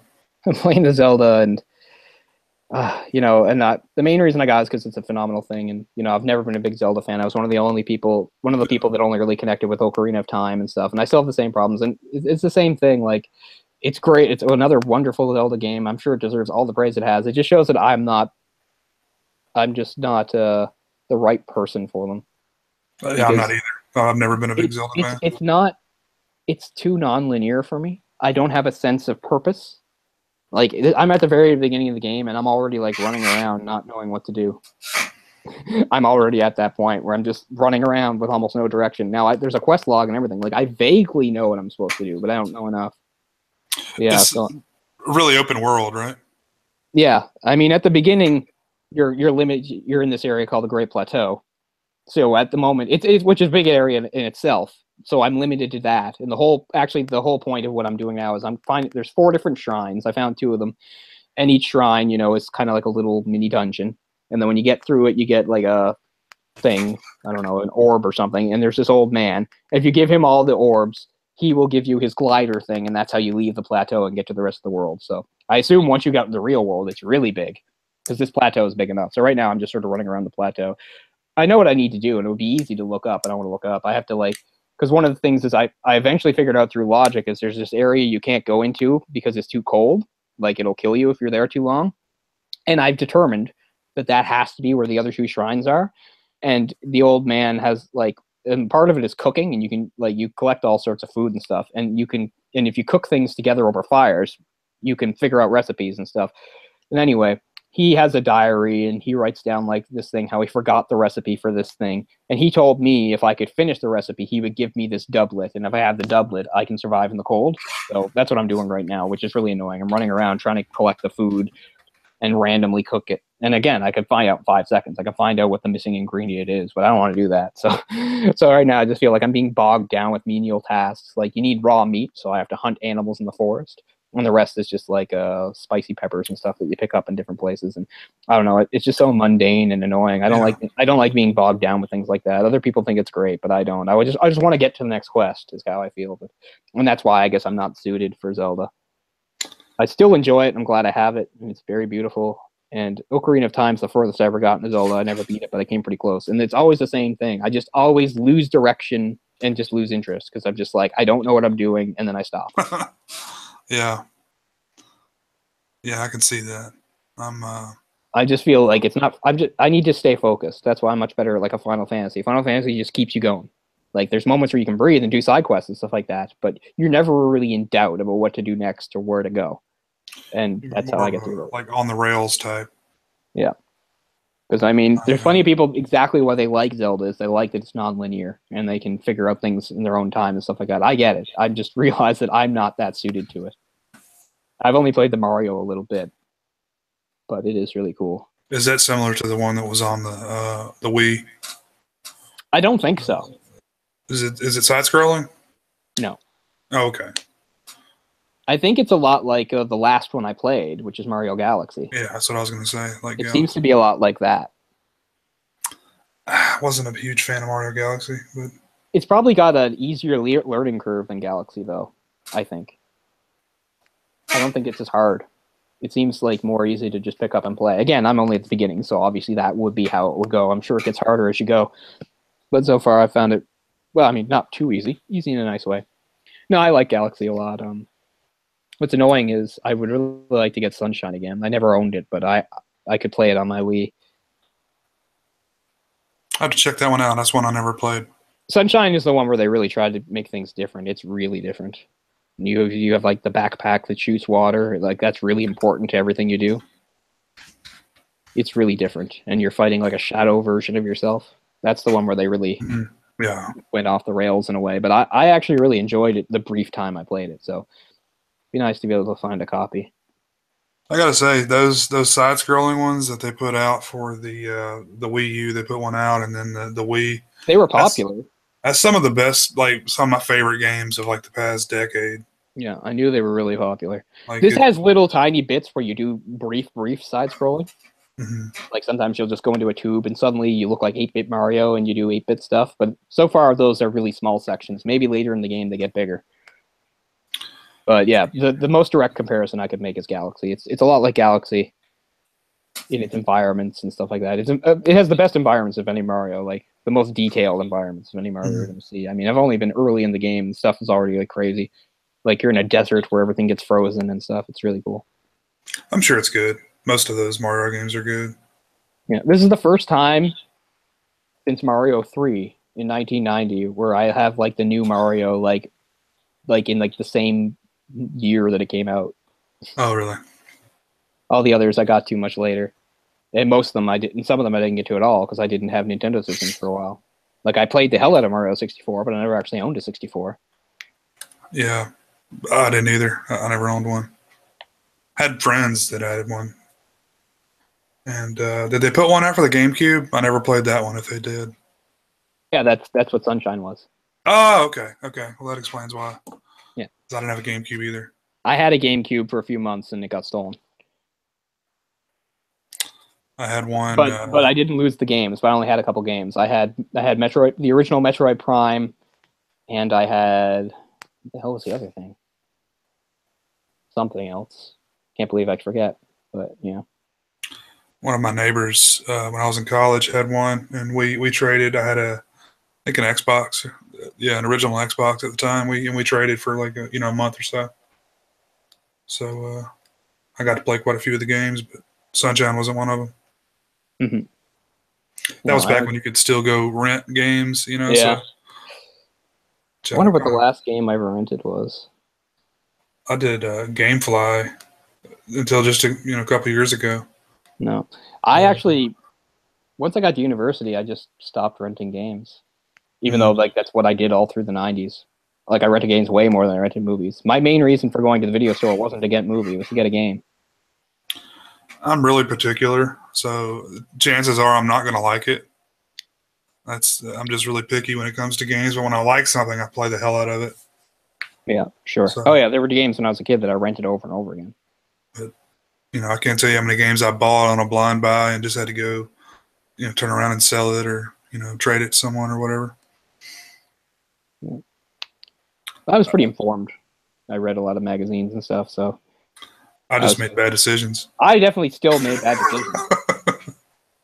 But they didn't seem bad at the time. Like I said, I remember the Batman Forever game was coming out. I wanted that so bad. It was my priority instead of, Chrono Trigger or something.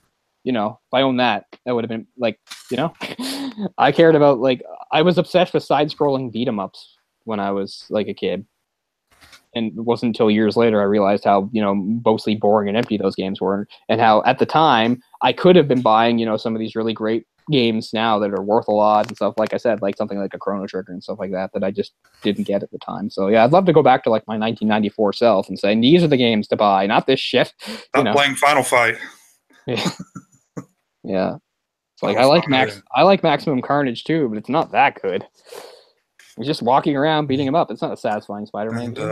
I think that's the next game I'm going to get in 2018 is get the Spider-Man game for PS4. It looks so good. There's an 8.5-minute trailer for it on YouTube that you can watch. It sold me, man. I mean, basically, it's the logical thing. It's kind of like they took what they did in those, Batman Arkham games and applied it to Spider-Man. And, it works perfectly.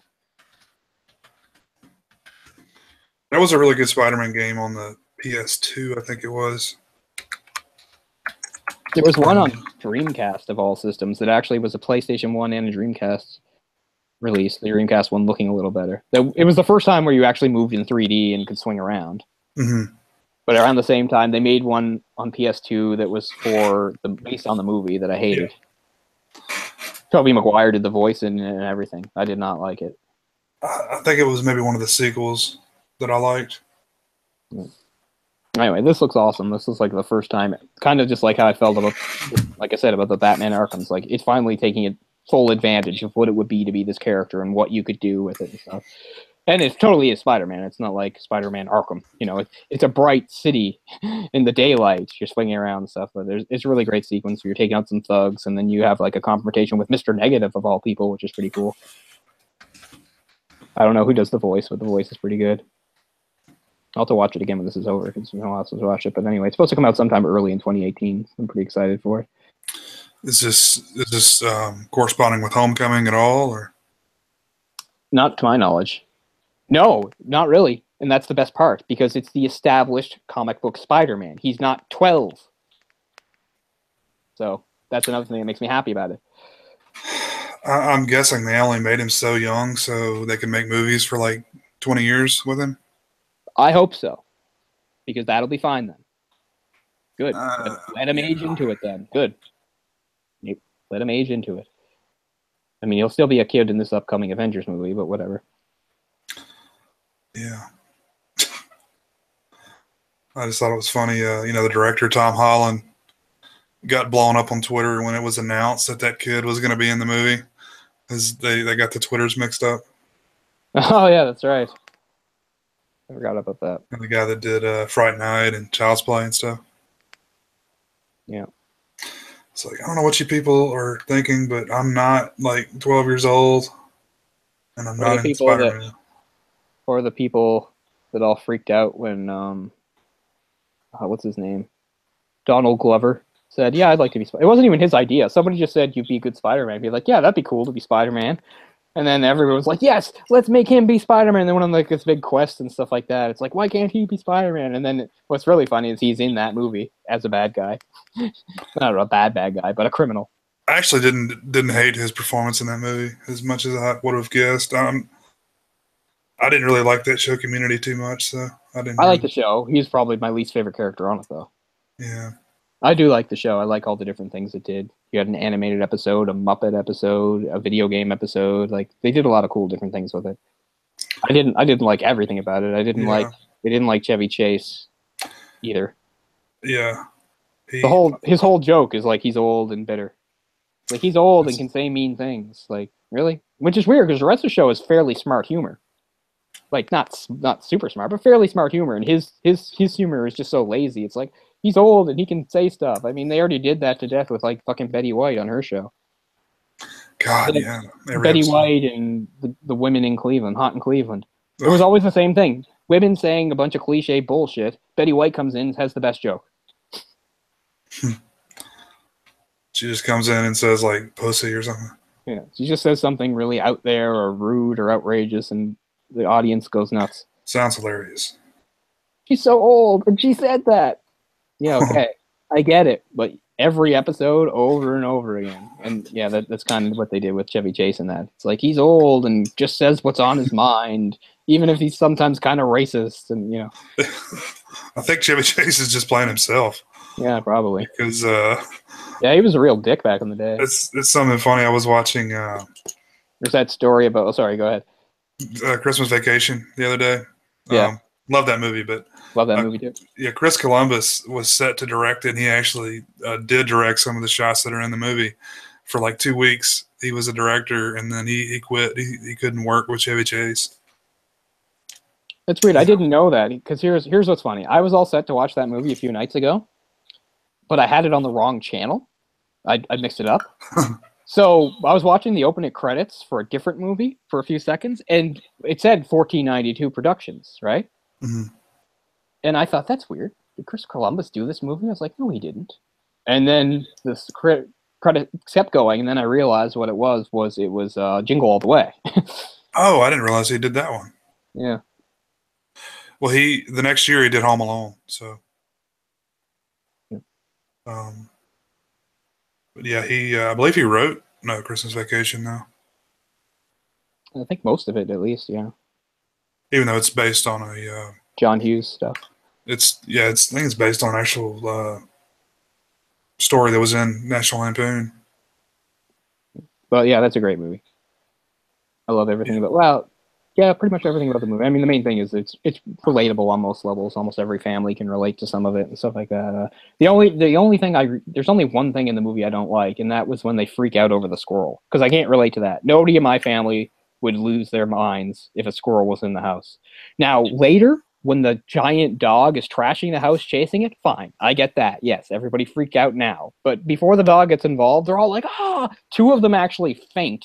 They lose their minds. His father goes, squirrel! Like, I can't relate to that. Like, nobody in my family or extended family, I'm pretty sure, would do that. We'd be like, oh, there's a squirrel in here. Let's try to get it, you know? I've seen videos of people just going crazy. Like, but I mean, I get it. Or something. There are families, there are people that are like that. So I know it's relatable for some people, I guess. But yeah, not my family. Nobody in my family would lose their shit like that. I wouldn't. I can't speak for anyone else. But, yeah, I would, try to get it out. That would be. Yeah.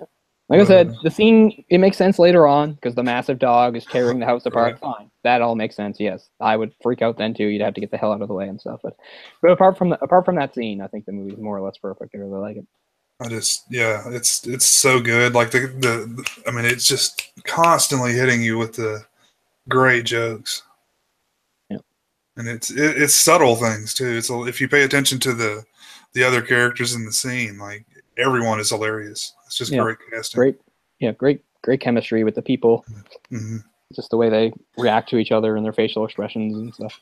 Like even the kids, like they're rarely in it, but when they are, they do such a great job. Like I always get a kick of that's Johnny Galecki. I know. Which I mean, I know him from Roseanne more than anything, but that's what most people know him from, and I never ever watched that show ever. Well, he's on I've never seen an episode of that show. I've seen pieces of it. I know what it's about. It's like Roseanne and Fatso and Fatso. It's kind of like the Married with Children thing, slightly skewed, because it's like here's a real American family, not like some prettied up '80s sitcom family. Like I get it. That was the appeal. Was right. At the actual everyday family, but yeah, like anti Full House. It's not like everybody's smiling and hugging all the time, which I get. Yeah, but no, I never watched the show.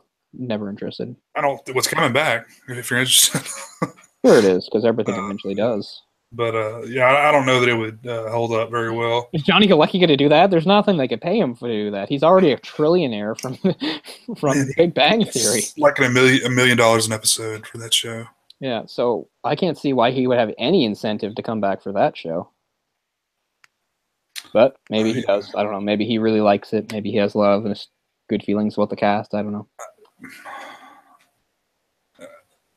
Yeah, that's Big Bang Theory is one thing I just cannot understand the appeal. But I loved the first few seasons. It just got to a point where it had to end. You know, especially once they got married. There is no reason for that show to continue once he married the girl. Once I can't remember the names. Leonard marries Penny, which is the ultimate goal. Lenny he marries her. There's no reason for the show to keep going. That should have been the end.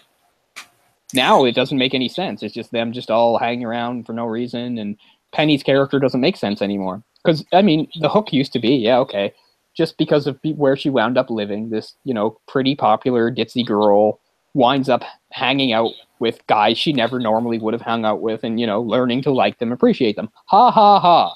That doesn't work anymore now that she's fucking married to one of them or anything. Now she's just one of the gang. She's not the oddity. She's not the outsider. She's one of them. But no, I like the first 6 seasons or so, which is more like most shows. Yeah, I mean, at first I liked it because it was authentic in a lot of ways. Like most shows that had nerd or geek culture, they just made shit up. They would just make things up. Everything they said on that was real, right down to stuff that I don't even know about, like the more academic stuff. Like if there was, like for instance, if there was an equation on the board, it was a real equation. It wasn't a bunch of junk written there. And they would reference, and when they reference like Marvel or DC, they reference real things. They would talk about like actual stuff. Like there's a part where, she's saying, "Oh, I want to buy Batman or whatever for my nephew," and Sheldon's like, "Well, which Batman?" And he starts naming all these different Batmans, and they're all real, and stuff like that makes me happy that it's not just. But eventually, what happened was they were way too hard on them. Because at first, I thought the point of it was she learns to like them, and they're not that bad as they want. But sometimes the show just gets mean-spirited. Like some of the jokes are just like, "Wow, they are such geeks. They are such losers." It's like, yeah, it's good they got beat up, or like I understand why they don't get laid. I'm like, that's way too harsh and mean. I thought the whole point was to show that geeks and nerds and stuff have a lot to offer, and it does do that, but it swings back and forth. Because sometimes it's like, yeah, see, they're actually pretty cool guys. But other times it's like, oh, they are super horrible, geeky. Like, I get like, oh, pussy repellent, that sort of thing. And I really feel bad about the character Raj. I think that's a bad character. And I don't want to do a racial thing, but it is true. It's one of the better examples of today's society, as progressive as we are and how great we are with all the races, is how bad we still are with Asians, especially with the men. Because the whole fucking joke of his character is to desexualize him. Is, oh, look, he's like a pitiful, pathetic Asian guy. He spends all his time lusting after the superior white women. That's all he wants. He can't even fucking talk to him. He sucks so much. Now, on the other hand, it swings the other way. His sister is like a fucking sex goddess. So it's like, oh, yeah, we get that. Sexy Indian woman. But Indian man, oh, he's just a piece of shit. Look at him. He's so pathetic. All the jokes about how he's not getting any, or how he's downloading porn, or how he's masturbating, or how he's lusting after this girl he can't have. Like, that's, like, I think that's pitiful, and I do think it's racist. I don't mean to say it, but honestly, it's because he's Indian. And I think that's awful. And I think it's shitty that he plays the character well, but I don't know why he would do that. I think it's a bad example to set. Because that is an older stereotype going back into the 80s and stuff like that. You would see that in movies where it's just like, yeah, there was no way the South Asian guy, wherever he was from, was ever going to get the girl. That's like Long Duck Dong style right there. Yeah. It's like, look at this. His name? What's that from? One of the John Hughes movies, Pretty in Pink, or oh yeah, that's right. That's one of those. And of course, the white guy playing the Indian guy, and the two. Oh man! Oh my god! And stuff like oh my god. I think I told you, like, I didn't even realize that guy wasn't Indian until not too long ago. Like, it's not Indian in the slightest. No, he's I guess supposed to be Indian or Pakistani one, but he's it's like a known actor. Like, he's done lots of other stuff. He's married to some famous actress, or he was at the time. You might have even told me that. Like, at the time of the Short Circuits, he was married to some hot actress. I'm not sure. Oh shit, I didn't know his name. I just know he has a really thin neck. That's his like. Maybe that's why people thought they could buy him as Indian. I don't know. But yeah, I think the Raj character is actually kind of a shameful character, and I don't know. You'd be like, "Oh, you're white. What do you care?" Yeah, okay, I'm offended on their behalf then. If I'm too easily offended or a snowflake or PC, that's fine. I don't give a shit. Oh yeah, I know who that is. Yeah, I was looking to see the actor who played him. And they had like, oh, there's a character in a terrible, actually National Lampoon's movie, the Van Wilder one. Yep. The whole purpose of his character is he's a pathetic, like Asian guy who lusts after the superior sexual white women, and he just can't get any. And That's like, Cal Penn, isn't it? they made like a whole fucking spin-off movie of him. His name was like Raj or something too. Yeah, I think I made there's a straight-to-video spin-off just about him, and the whole thing is, oh, look at this pathetic guy, like he's just some pathetic Asian, and he loves the white women, but they're too good for him, and his dick is small, and he sucks. You know, like that's what it's always about. It's like he's so horny and he's so pathetic. The Rise of Taj. There you go, Rise of Taj. Yeah. Yeah, that is Cal Penn. And maybe you could expect it from stuff like that. I'm just saying, for something like Big Bang Theory, you would expect better, but it's still the kind of the same shit. Oh man. Wait. I don't know. Probably, I still think like the most positive representation of an Indian character is still Apu. And you'd be like, he's a horrendous stereotype. I'm like, he seems that on the surface, but he's actually a pretty, good, intelligent, decent, successful person. Yeah. I still think he's probably the best portrayal, even if he just started out as a stupid stereotype. Like the Simpsons writers did a good job of, turning him into a real person and stuff, and a cool guy. Cal Penn is the associate director in the White House Office of Public Engagement now. How do you move? How does that career trajectory work? Oh wait, no, he was for Barack Obama. Still, I don't understand. I don't either. I was like, wait, am I on the right guy here? Well, that's a hell of a jump from stereotypical character. And then he went back and did a very Harold and Kumar 3D Christmas. Oh my god. Which I gotta say, like, I mean, I'm not a big fan of those movies or anything, but they're not like stereotypes, No, I mean that's one of the. just- I mean, I don't like the movies very much either, but that is one of the positives about them, right? It's like two like non-white guys, and they're just normal, pretty cool guys. It's not. They're stoner stereotypes. They're not racial stereotypes. Right. They're like, I'm stoned. And then some of it, they're kind of fighting. They're fighting against the racial stereotypes because there's a few times where they encounter like racist characters. So I mean, they're good from that standpoint. Sure. I thought the first one was okay. I hate the second one with a burning fiery passion. I hate it so much. The Escape from Guantanamo. It's so so fucking lazy. I saw some of the third one. I don't remember if I saw all of it. Is that the Christmas special? Yeah, the third. I'm not even sure. Yeah, the third one was the Christmas one. Speaking of weird trajectories, right? Like a movie has a sequel, and then the next sequel is just Christmas for some reason. Because why not? I mean, that's another example of one of those things where we always talk about how crappy and lazy they are with trailers nowadays. And the rule always with comedy trailers is they always show all the best jokes in it. So the best joke was, like, before I saw the movie, I already saw the best joke in the trailer. And that's where the Neil Patrick Harris segment, where he's, like, backstage at his, like, I don't know, big time show or whatever, which is pretty funny because he got to that point as a direct result of the first movie, which is kind of funny.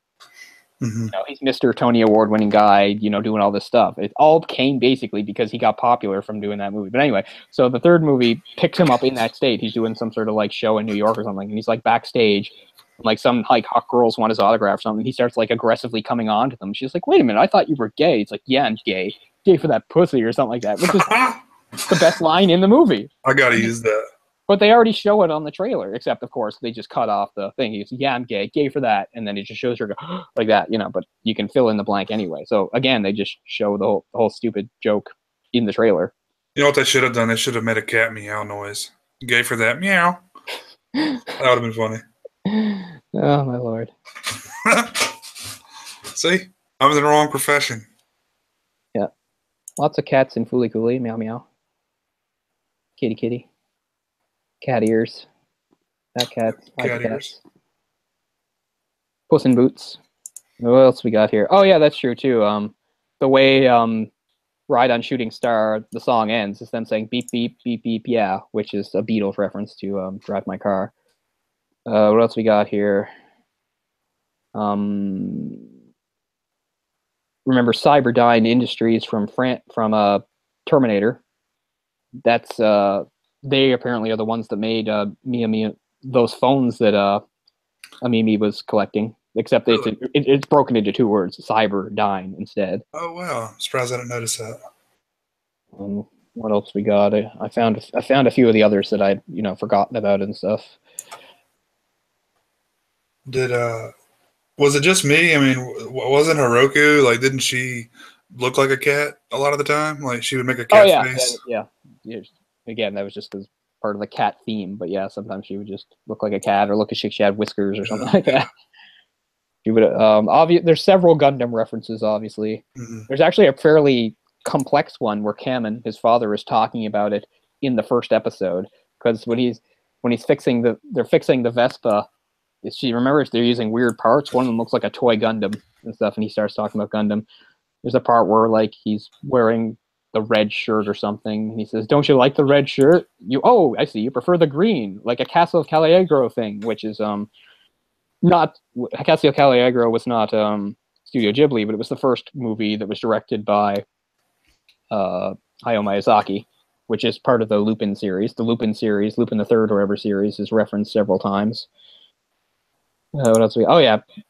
Yeah. The shot of the phone says "cyber dying." That's what it is, which is like Cyberdyne. What else we got here? It's really quick, but there's a part in episode 3 where they're eating the curry, where one of the faces changes and looks like Ghostface mask from Scream. Oh, really? Wow, I didn't notice that. It's really fast. Yeah, that would have been right after Scream was big. So. Yeah. And also, the episode previews where Hiroko talks. Yours had that, right? Where she would talk about next episode?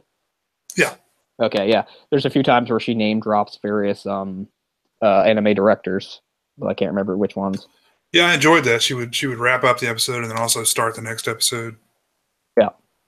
Which was cool. Which it's cool. very episodic in that way. They would have the old school thing that we grew up with when we were kids, but although it mostly had to do with the fact that they just had to fill in the time. Every cartoon we watched in the 80s had like that little segment where they'd say, "It's going to be right back after these messages," and they would show a little clip.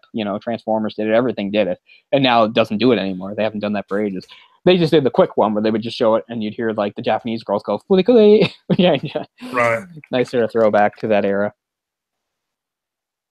But it's very episodic in that way that you could watch one episode and feel, fulfilled. You don't have to watch the entire thing in one Every sitting. episode has its own arc where things happen and stuff, for sure. Which is good because, you're not waiting on pins and needles for, the next episode.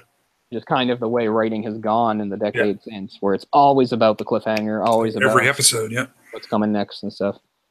I mean, it's not like continuity isn't important in this. It is, and if you pay attention, there's all sorts of callbacks, specifically in the last episode. The last episode does a lot of stuff to mirror the first, which is fairly obvious. Yeah. I'm all for a good cliffhanger, but I really need resolution most of the time. Sure. I mean, that's one bad thing about, episodic television lately. But, formats like, Netflix, where you can watch the entire thing at once, helps. Just like another sort of throwback to the 80s stuff is every once in a while they would reuse footage, but it was on like the stock footage thing, but it was for a reason. It was usually part of the joke. Mm-hmm. Like when Nimura kept saying she didn't think it was a big deal and she would eat at the table. There's a few times like that where they would purposely reuse footage, but that wasn't laziness. It was usually a joke or something. Oh yeah.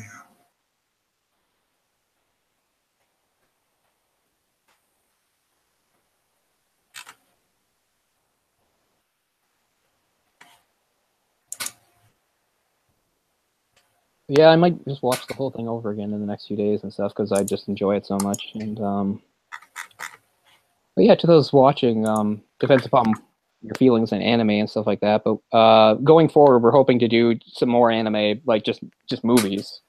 We talked about just doing some of the bigger, more obvious ones. But if there's any that have left an impression on you or you're curious about or something like that, let us know. We did 2 animated movies last year, and then I purposely sort of backed off from the anime for a bit just to try to space it out a bit, but then it spaced out more than I meant. We did fairly different animation last year, though, because one was even a European one. We did Watership Down, which is European animation, and we did one of the lesser known movies of the great Ralph Bakshi, very polarizing figure and stuff.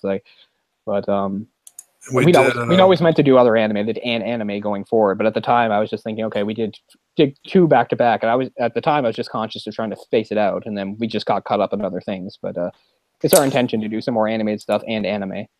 The only other Japanese film we've done is Pompoko. We haven't done. No, we did. Oh yeah, that's right. Oh yeah, shit. Yeah, Porco Rosso. That's right. Oh, that's right. I'm sorry. Yeah. That's what I meant. Porco Rosso. Yeah, we did those 3 all close to each other. Yeah, so this isn't the first anime we did, because the first anime we did was Porco Rosso, but this is an OVA. And as we said, going forward, we're thinking about like doing a couple. It'd be too taxing to do like entire series, but if something like a mini series or an OVA or something, we would definitely do again if we can come up with some others. But also just in the realm of anime, we do a couple just regular anime movies. And, so, what would this be your favorite anime? No, but it's way up there. It's the thing that makes me the happiest. My favorite anime is Evangelion. It can't not be. Let's see, that's something that we couldn't really do on this. It would be too much, and that's okay. I don't mind. But it's probably my favorite like OVA, like limited one of like say only like 6 episodes or whatever. Yeah. It's definitely my favorite of those. And yeah, it's not just one of my favorite animes or movies or series. It's just one of my favorite things. Really, right. I just really enjoy everything that's in it, and it kind of is sort of the writing approach that I would do. Like I'm just so desperate to like write something. Like I just want to put in things I like, and that's what the director and writer did in this. Like things are in there because they like them. Like I like cats, I like baseball, I like this anime and that. Yeah. So I put them in. Because they're not essential to the story that's being told. They're just sort of window dressing and added up. It must be great to get that sort of place in your career where you can do that, Yeah. You can do something for yourself, because you personally enjoy it versus you're making something to sell. But I mean, generally when someone puts that sort of love, and personal attention into a project, that generally, other people can see that and also enjoy it. So yeah. Well, the writer Yoji Enokido is quite prolific, and he continued to do stuff since then. But I mean, he was one of the main writers on Neon Genesis Evangelion. But he did several fairly famous ones over there, like Melody of Oblivion, Star Driver, Captain Earth. More recently, there's one that's on Netflix called Oran High School Host Club, which is nothing special, just a comedy. He even did some Sailor Moon. So he's a fairly prolific guy, even by the time that came out. And the director, Kazuya Tsuromaki, he's basically one of Gainax's main animators and directors. And he was one of the directors of the rebuild of Evangelion, if you know what that is. Okay. I own some of it, not all of it. It's interesting. I like it. I don't like it better, but it's kind of a neat idea. A rebuild. It's not a remake. It's not a reimagining. It's a rebuild. There's things I like about it. But he's still doing stuff. He directed something in 2017. Is he a pretty old guy? Not that old, really. No, he's born in '66, so middle age. We'll still call him middle age. Yeah. Yeah, he and the other guy are actually of similar ages. They're both they're both guys born in the 60s and stuff, and I think you can tell that by some of the references and stuff that show up in this. Sort of that Gen X type stuff.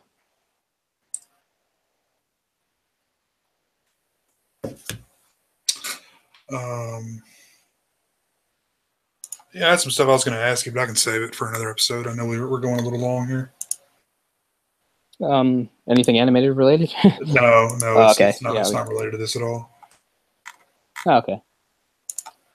Yeah, I guess we can probably wrap then. But and just to reiterate, like we said, yeah, going forward, we'll do some more animated stuff and specifically anime stuff. So if there's anything in there that you guys are particularly interested in, just let us know. And Yeah, throw us some recommendations if there's anything you'd like for us to review, yeah, anime or not.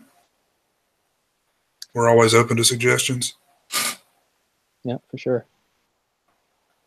And given that this is the holidays and stuff, we haven't really given too much thought to the new year. So Jay and I will probably have a little conference and talk a little about that. We never planned too far ahead, but just to get some things in there. And since we did do kind of a series last year, we need to do another sort of series. Maybe not one as long or as big as last time, but something where a couple episodes are tied together by a theme. Sure. We'll probably do something like that again. Last year's was New Hollywood, for those who remember. So it would be 2018 when we come to you next. Oh, it's crazy. Hard to believe. Because that's like the year before the first Blade Runner. Yeah. I remember in 2006 how crazy that felt, because 2006 was when like the second half of Transformers took place.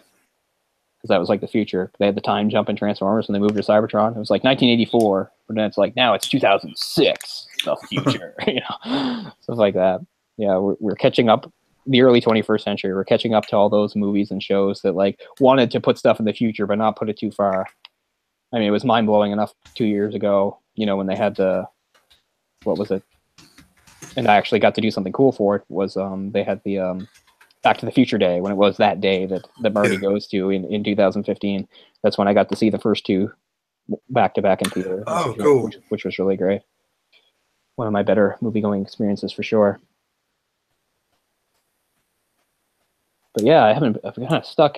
You said you're thinking about seeing Star Wars again. Maybe I should. While I'm here, I don't have very many options. I'm dying to see The Shape of Water, but I'm not going to be able to see that till I get back to Halifax. Sydney just doesn't have it. I don't think it's playing anywhere near me. Yeah, I'm fairly confident it's probably in Halifax. But yeah, when they say in select theaters, it means never here. But, I didn't know it was getting a select release. I thought it was getting a wide release. But yeah, I don't even know how that kind of thing works.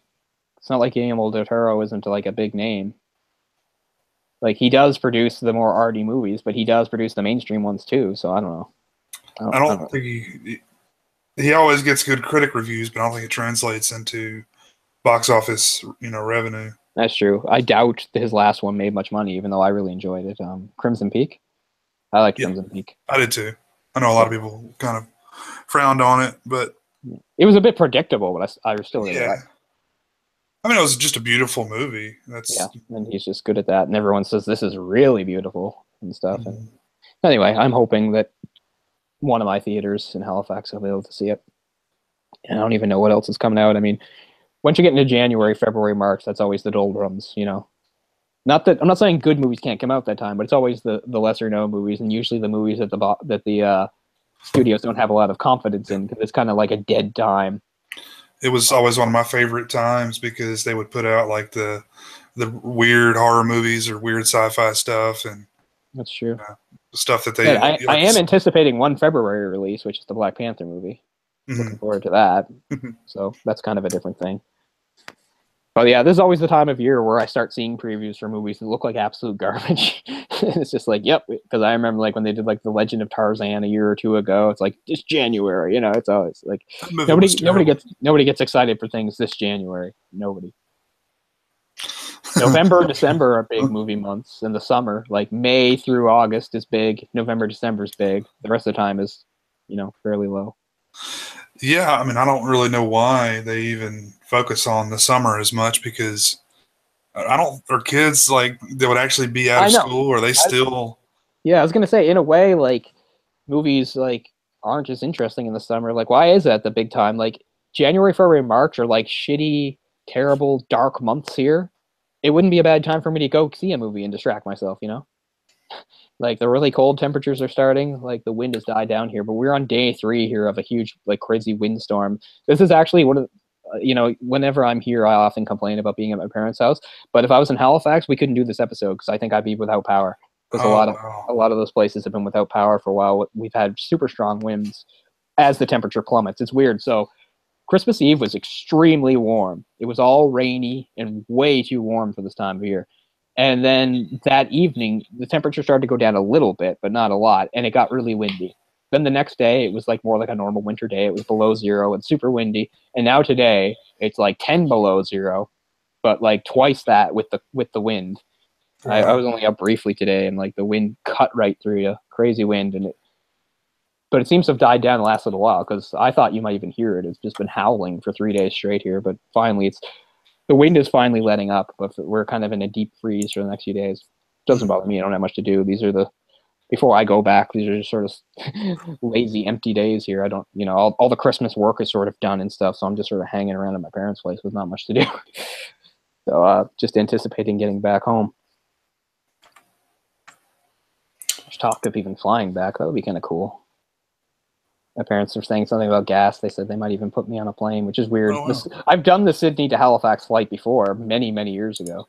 It's hilarious. They put you on a tiny plane that shouldn't even be legal to fly, and it's like 45 minutes. Yeah, I was gonna say it'd be a quick trip.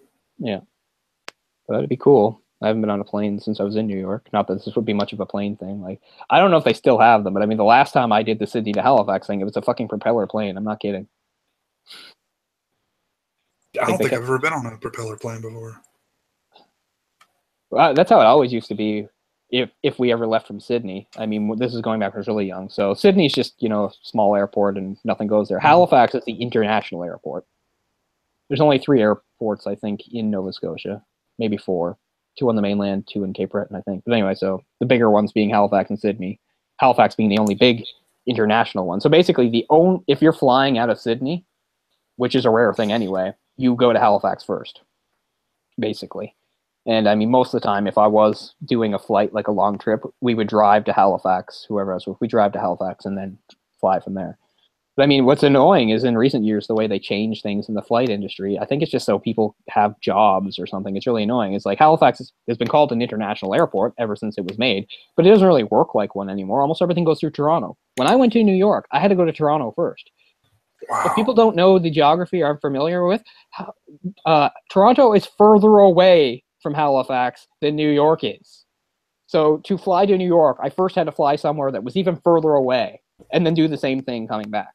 Yeah. Like, it's time to go back home, but first fly to a city that's even further than where you were in the first place. So that's really annoying. So that's how it works with almost any sort of like bigger international flight is go to Toronto first, which makes zero sense. Which if you're on this end of the country or this end of the country, makes no fucking sense. But it's just the way the industry works, and it's super annoying. Yeah, we're the same way. It's basically based on whatever airline you're flying on.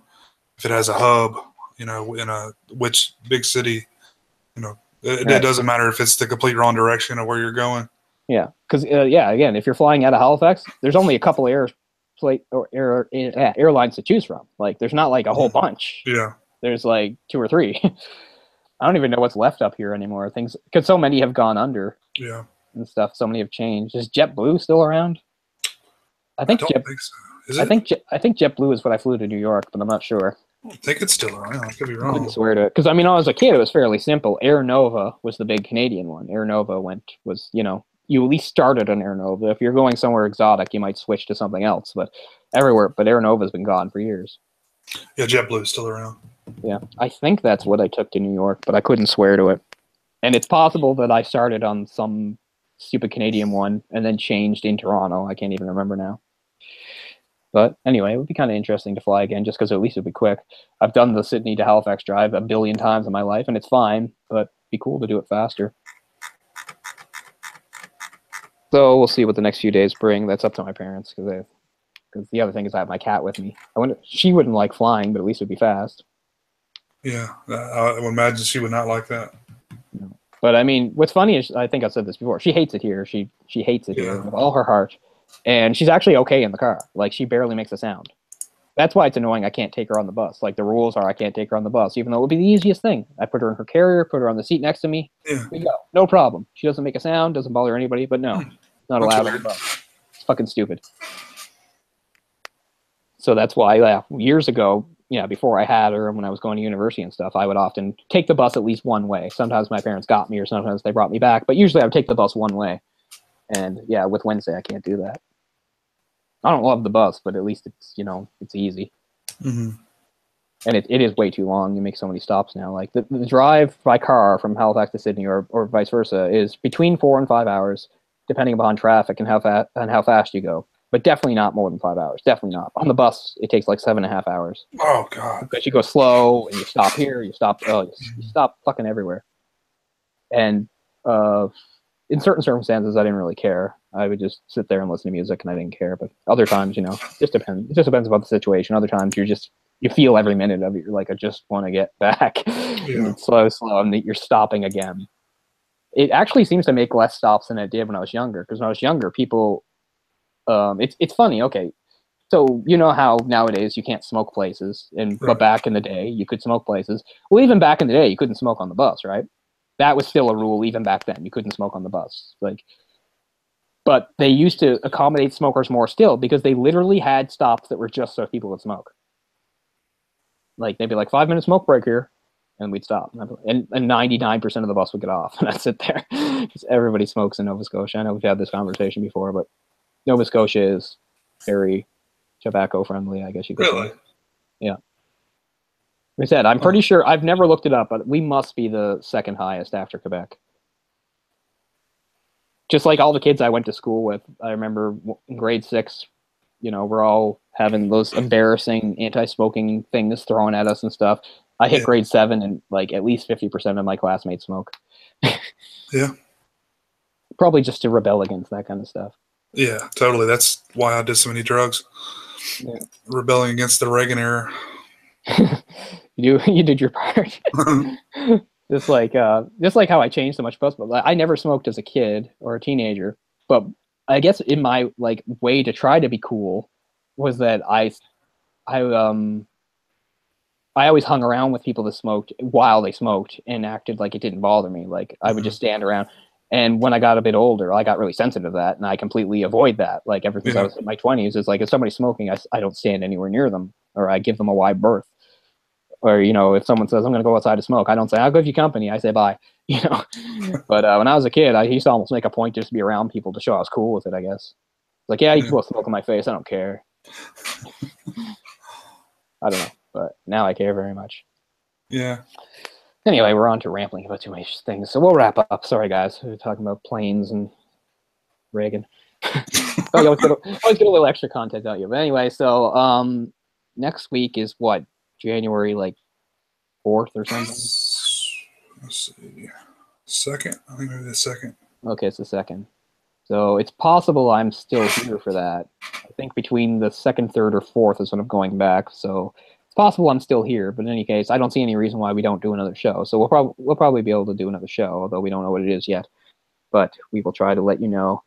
And as we said, if you guys had any suggestions, it's not all for way down the line. Hell, if you suggest something, we might even do it next week. We're not sure. I don't know. Just depends upon our mood and stuff like that. But yeah, we're totally open to that. And again, let us know what you think of this, or if you've actually seen it. That'd be kind of cool. I don't know many people have seen it. Or if you have an interest in anime, et cetera, et cetera. But that'll do for tonight then. So thanks a lot for watching, guys. For our first ever historic non-movie episode. There won't be a ton of them, but there'll still be, I think, a few. As we said, we thrown the idea around. We like the idea of just doing some smaller things, like we said, an OVA or a mini series, something that's fairly short, not something with like a bunch of seasons or a ton of episodes. Something that's still, that we can do in one episode. I don't think either of us wants to start doing like 2-part episodes. I think we'd rather stay away from that. We're covering MASH. Entire run of MASH. We're going to do, the next 11 episodes are every season of MASH. So start watching right now. Oh my God. All right. So thanks a lot again. And have a great, it was good to have you with us in 2017. And we hope to have you with us in 2018. Hopefully the world doesn't end. So thanks a lot and peace out. I'm Cole. That's Jim. Thank you very much. Happy New Year to all. Thanks, guys.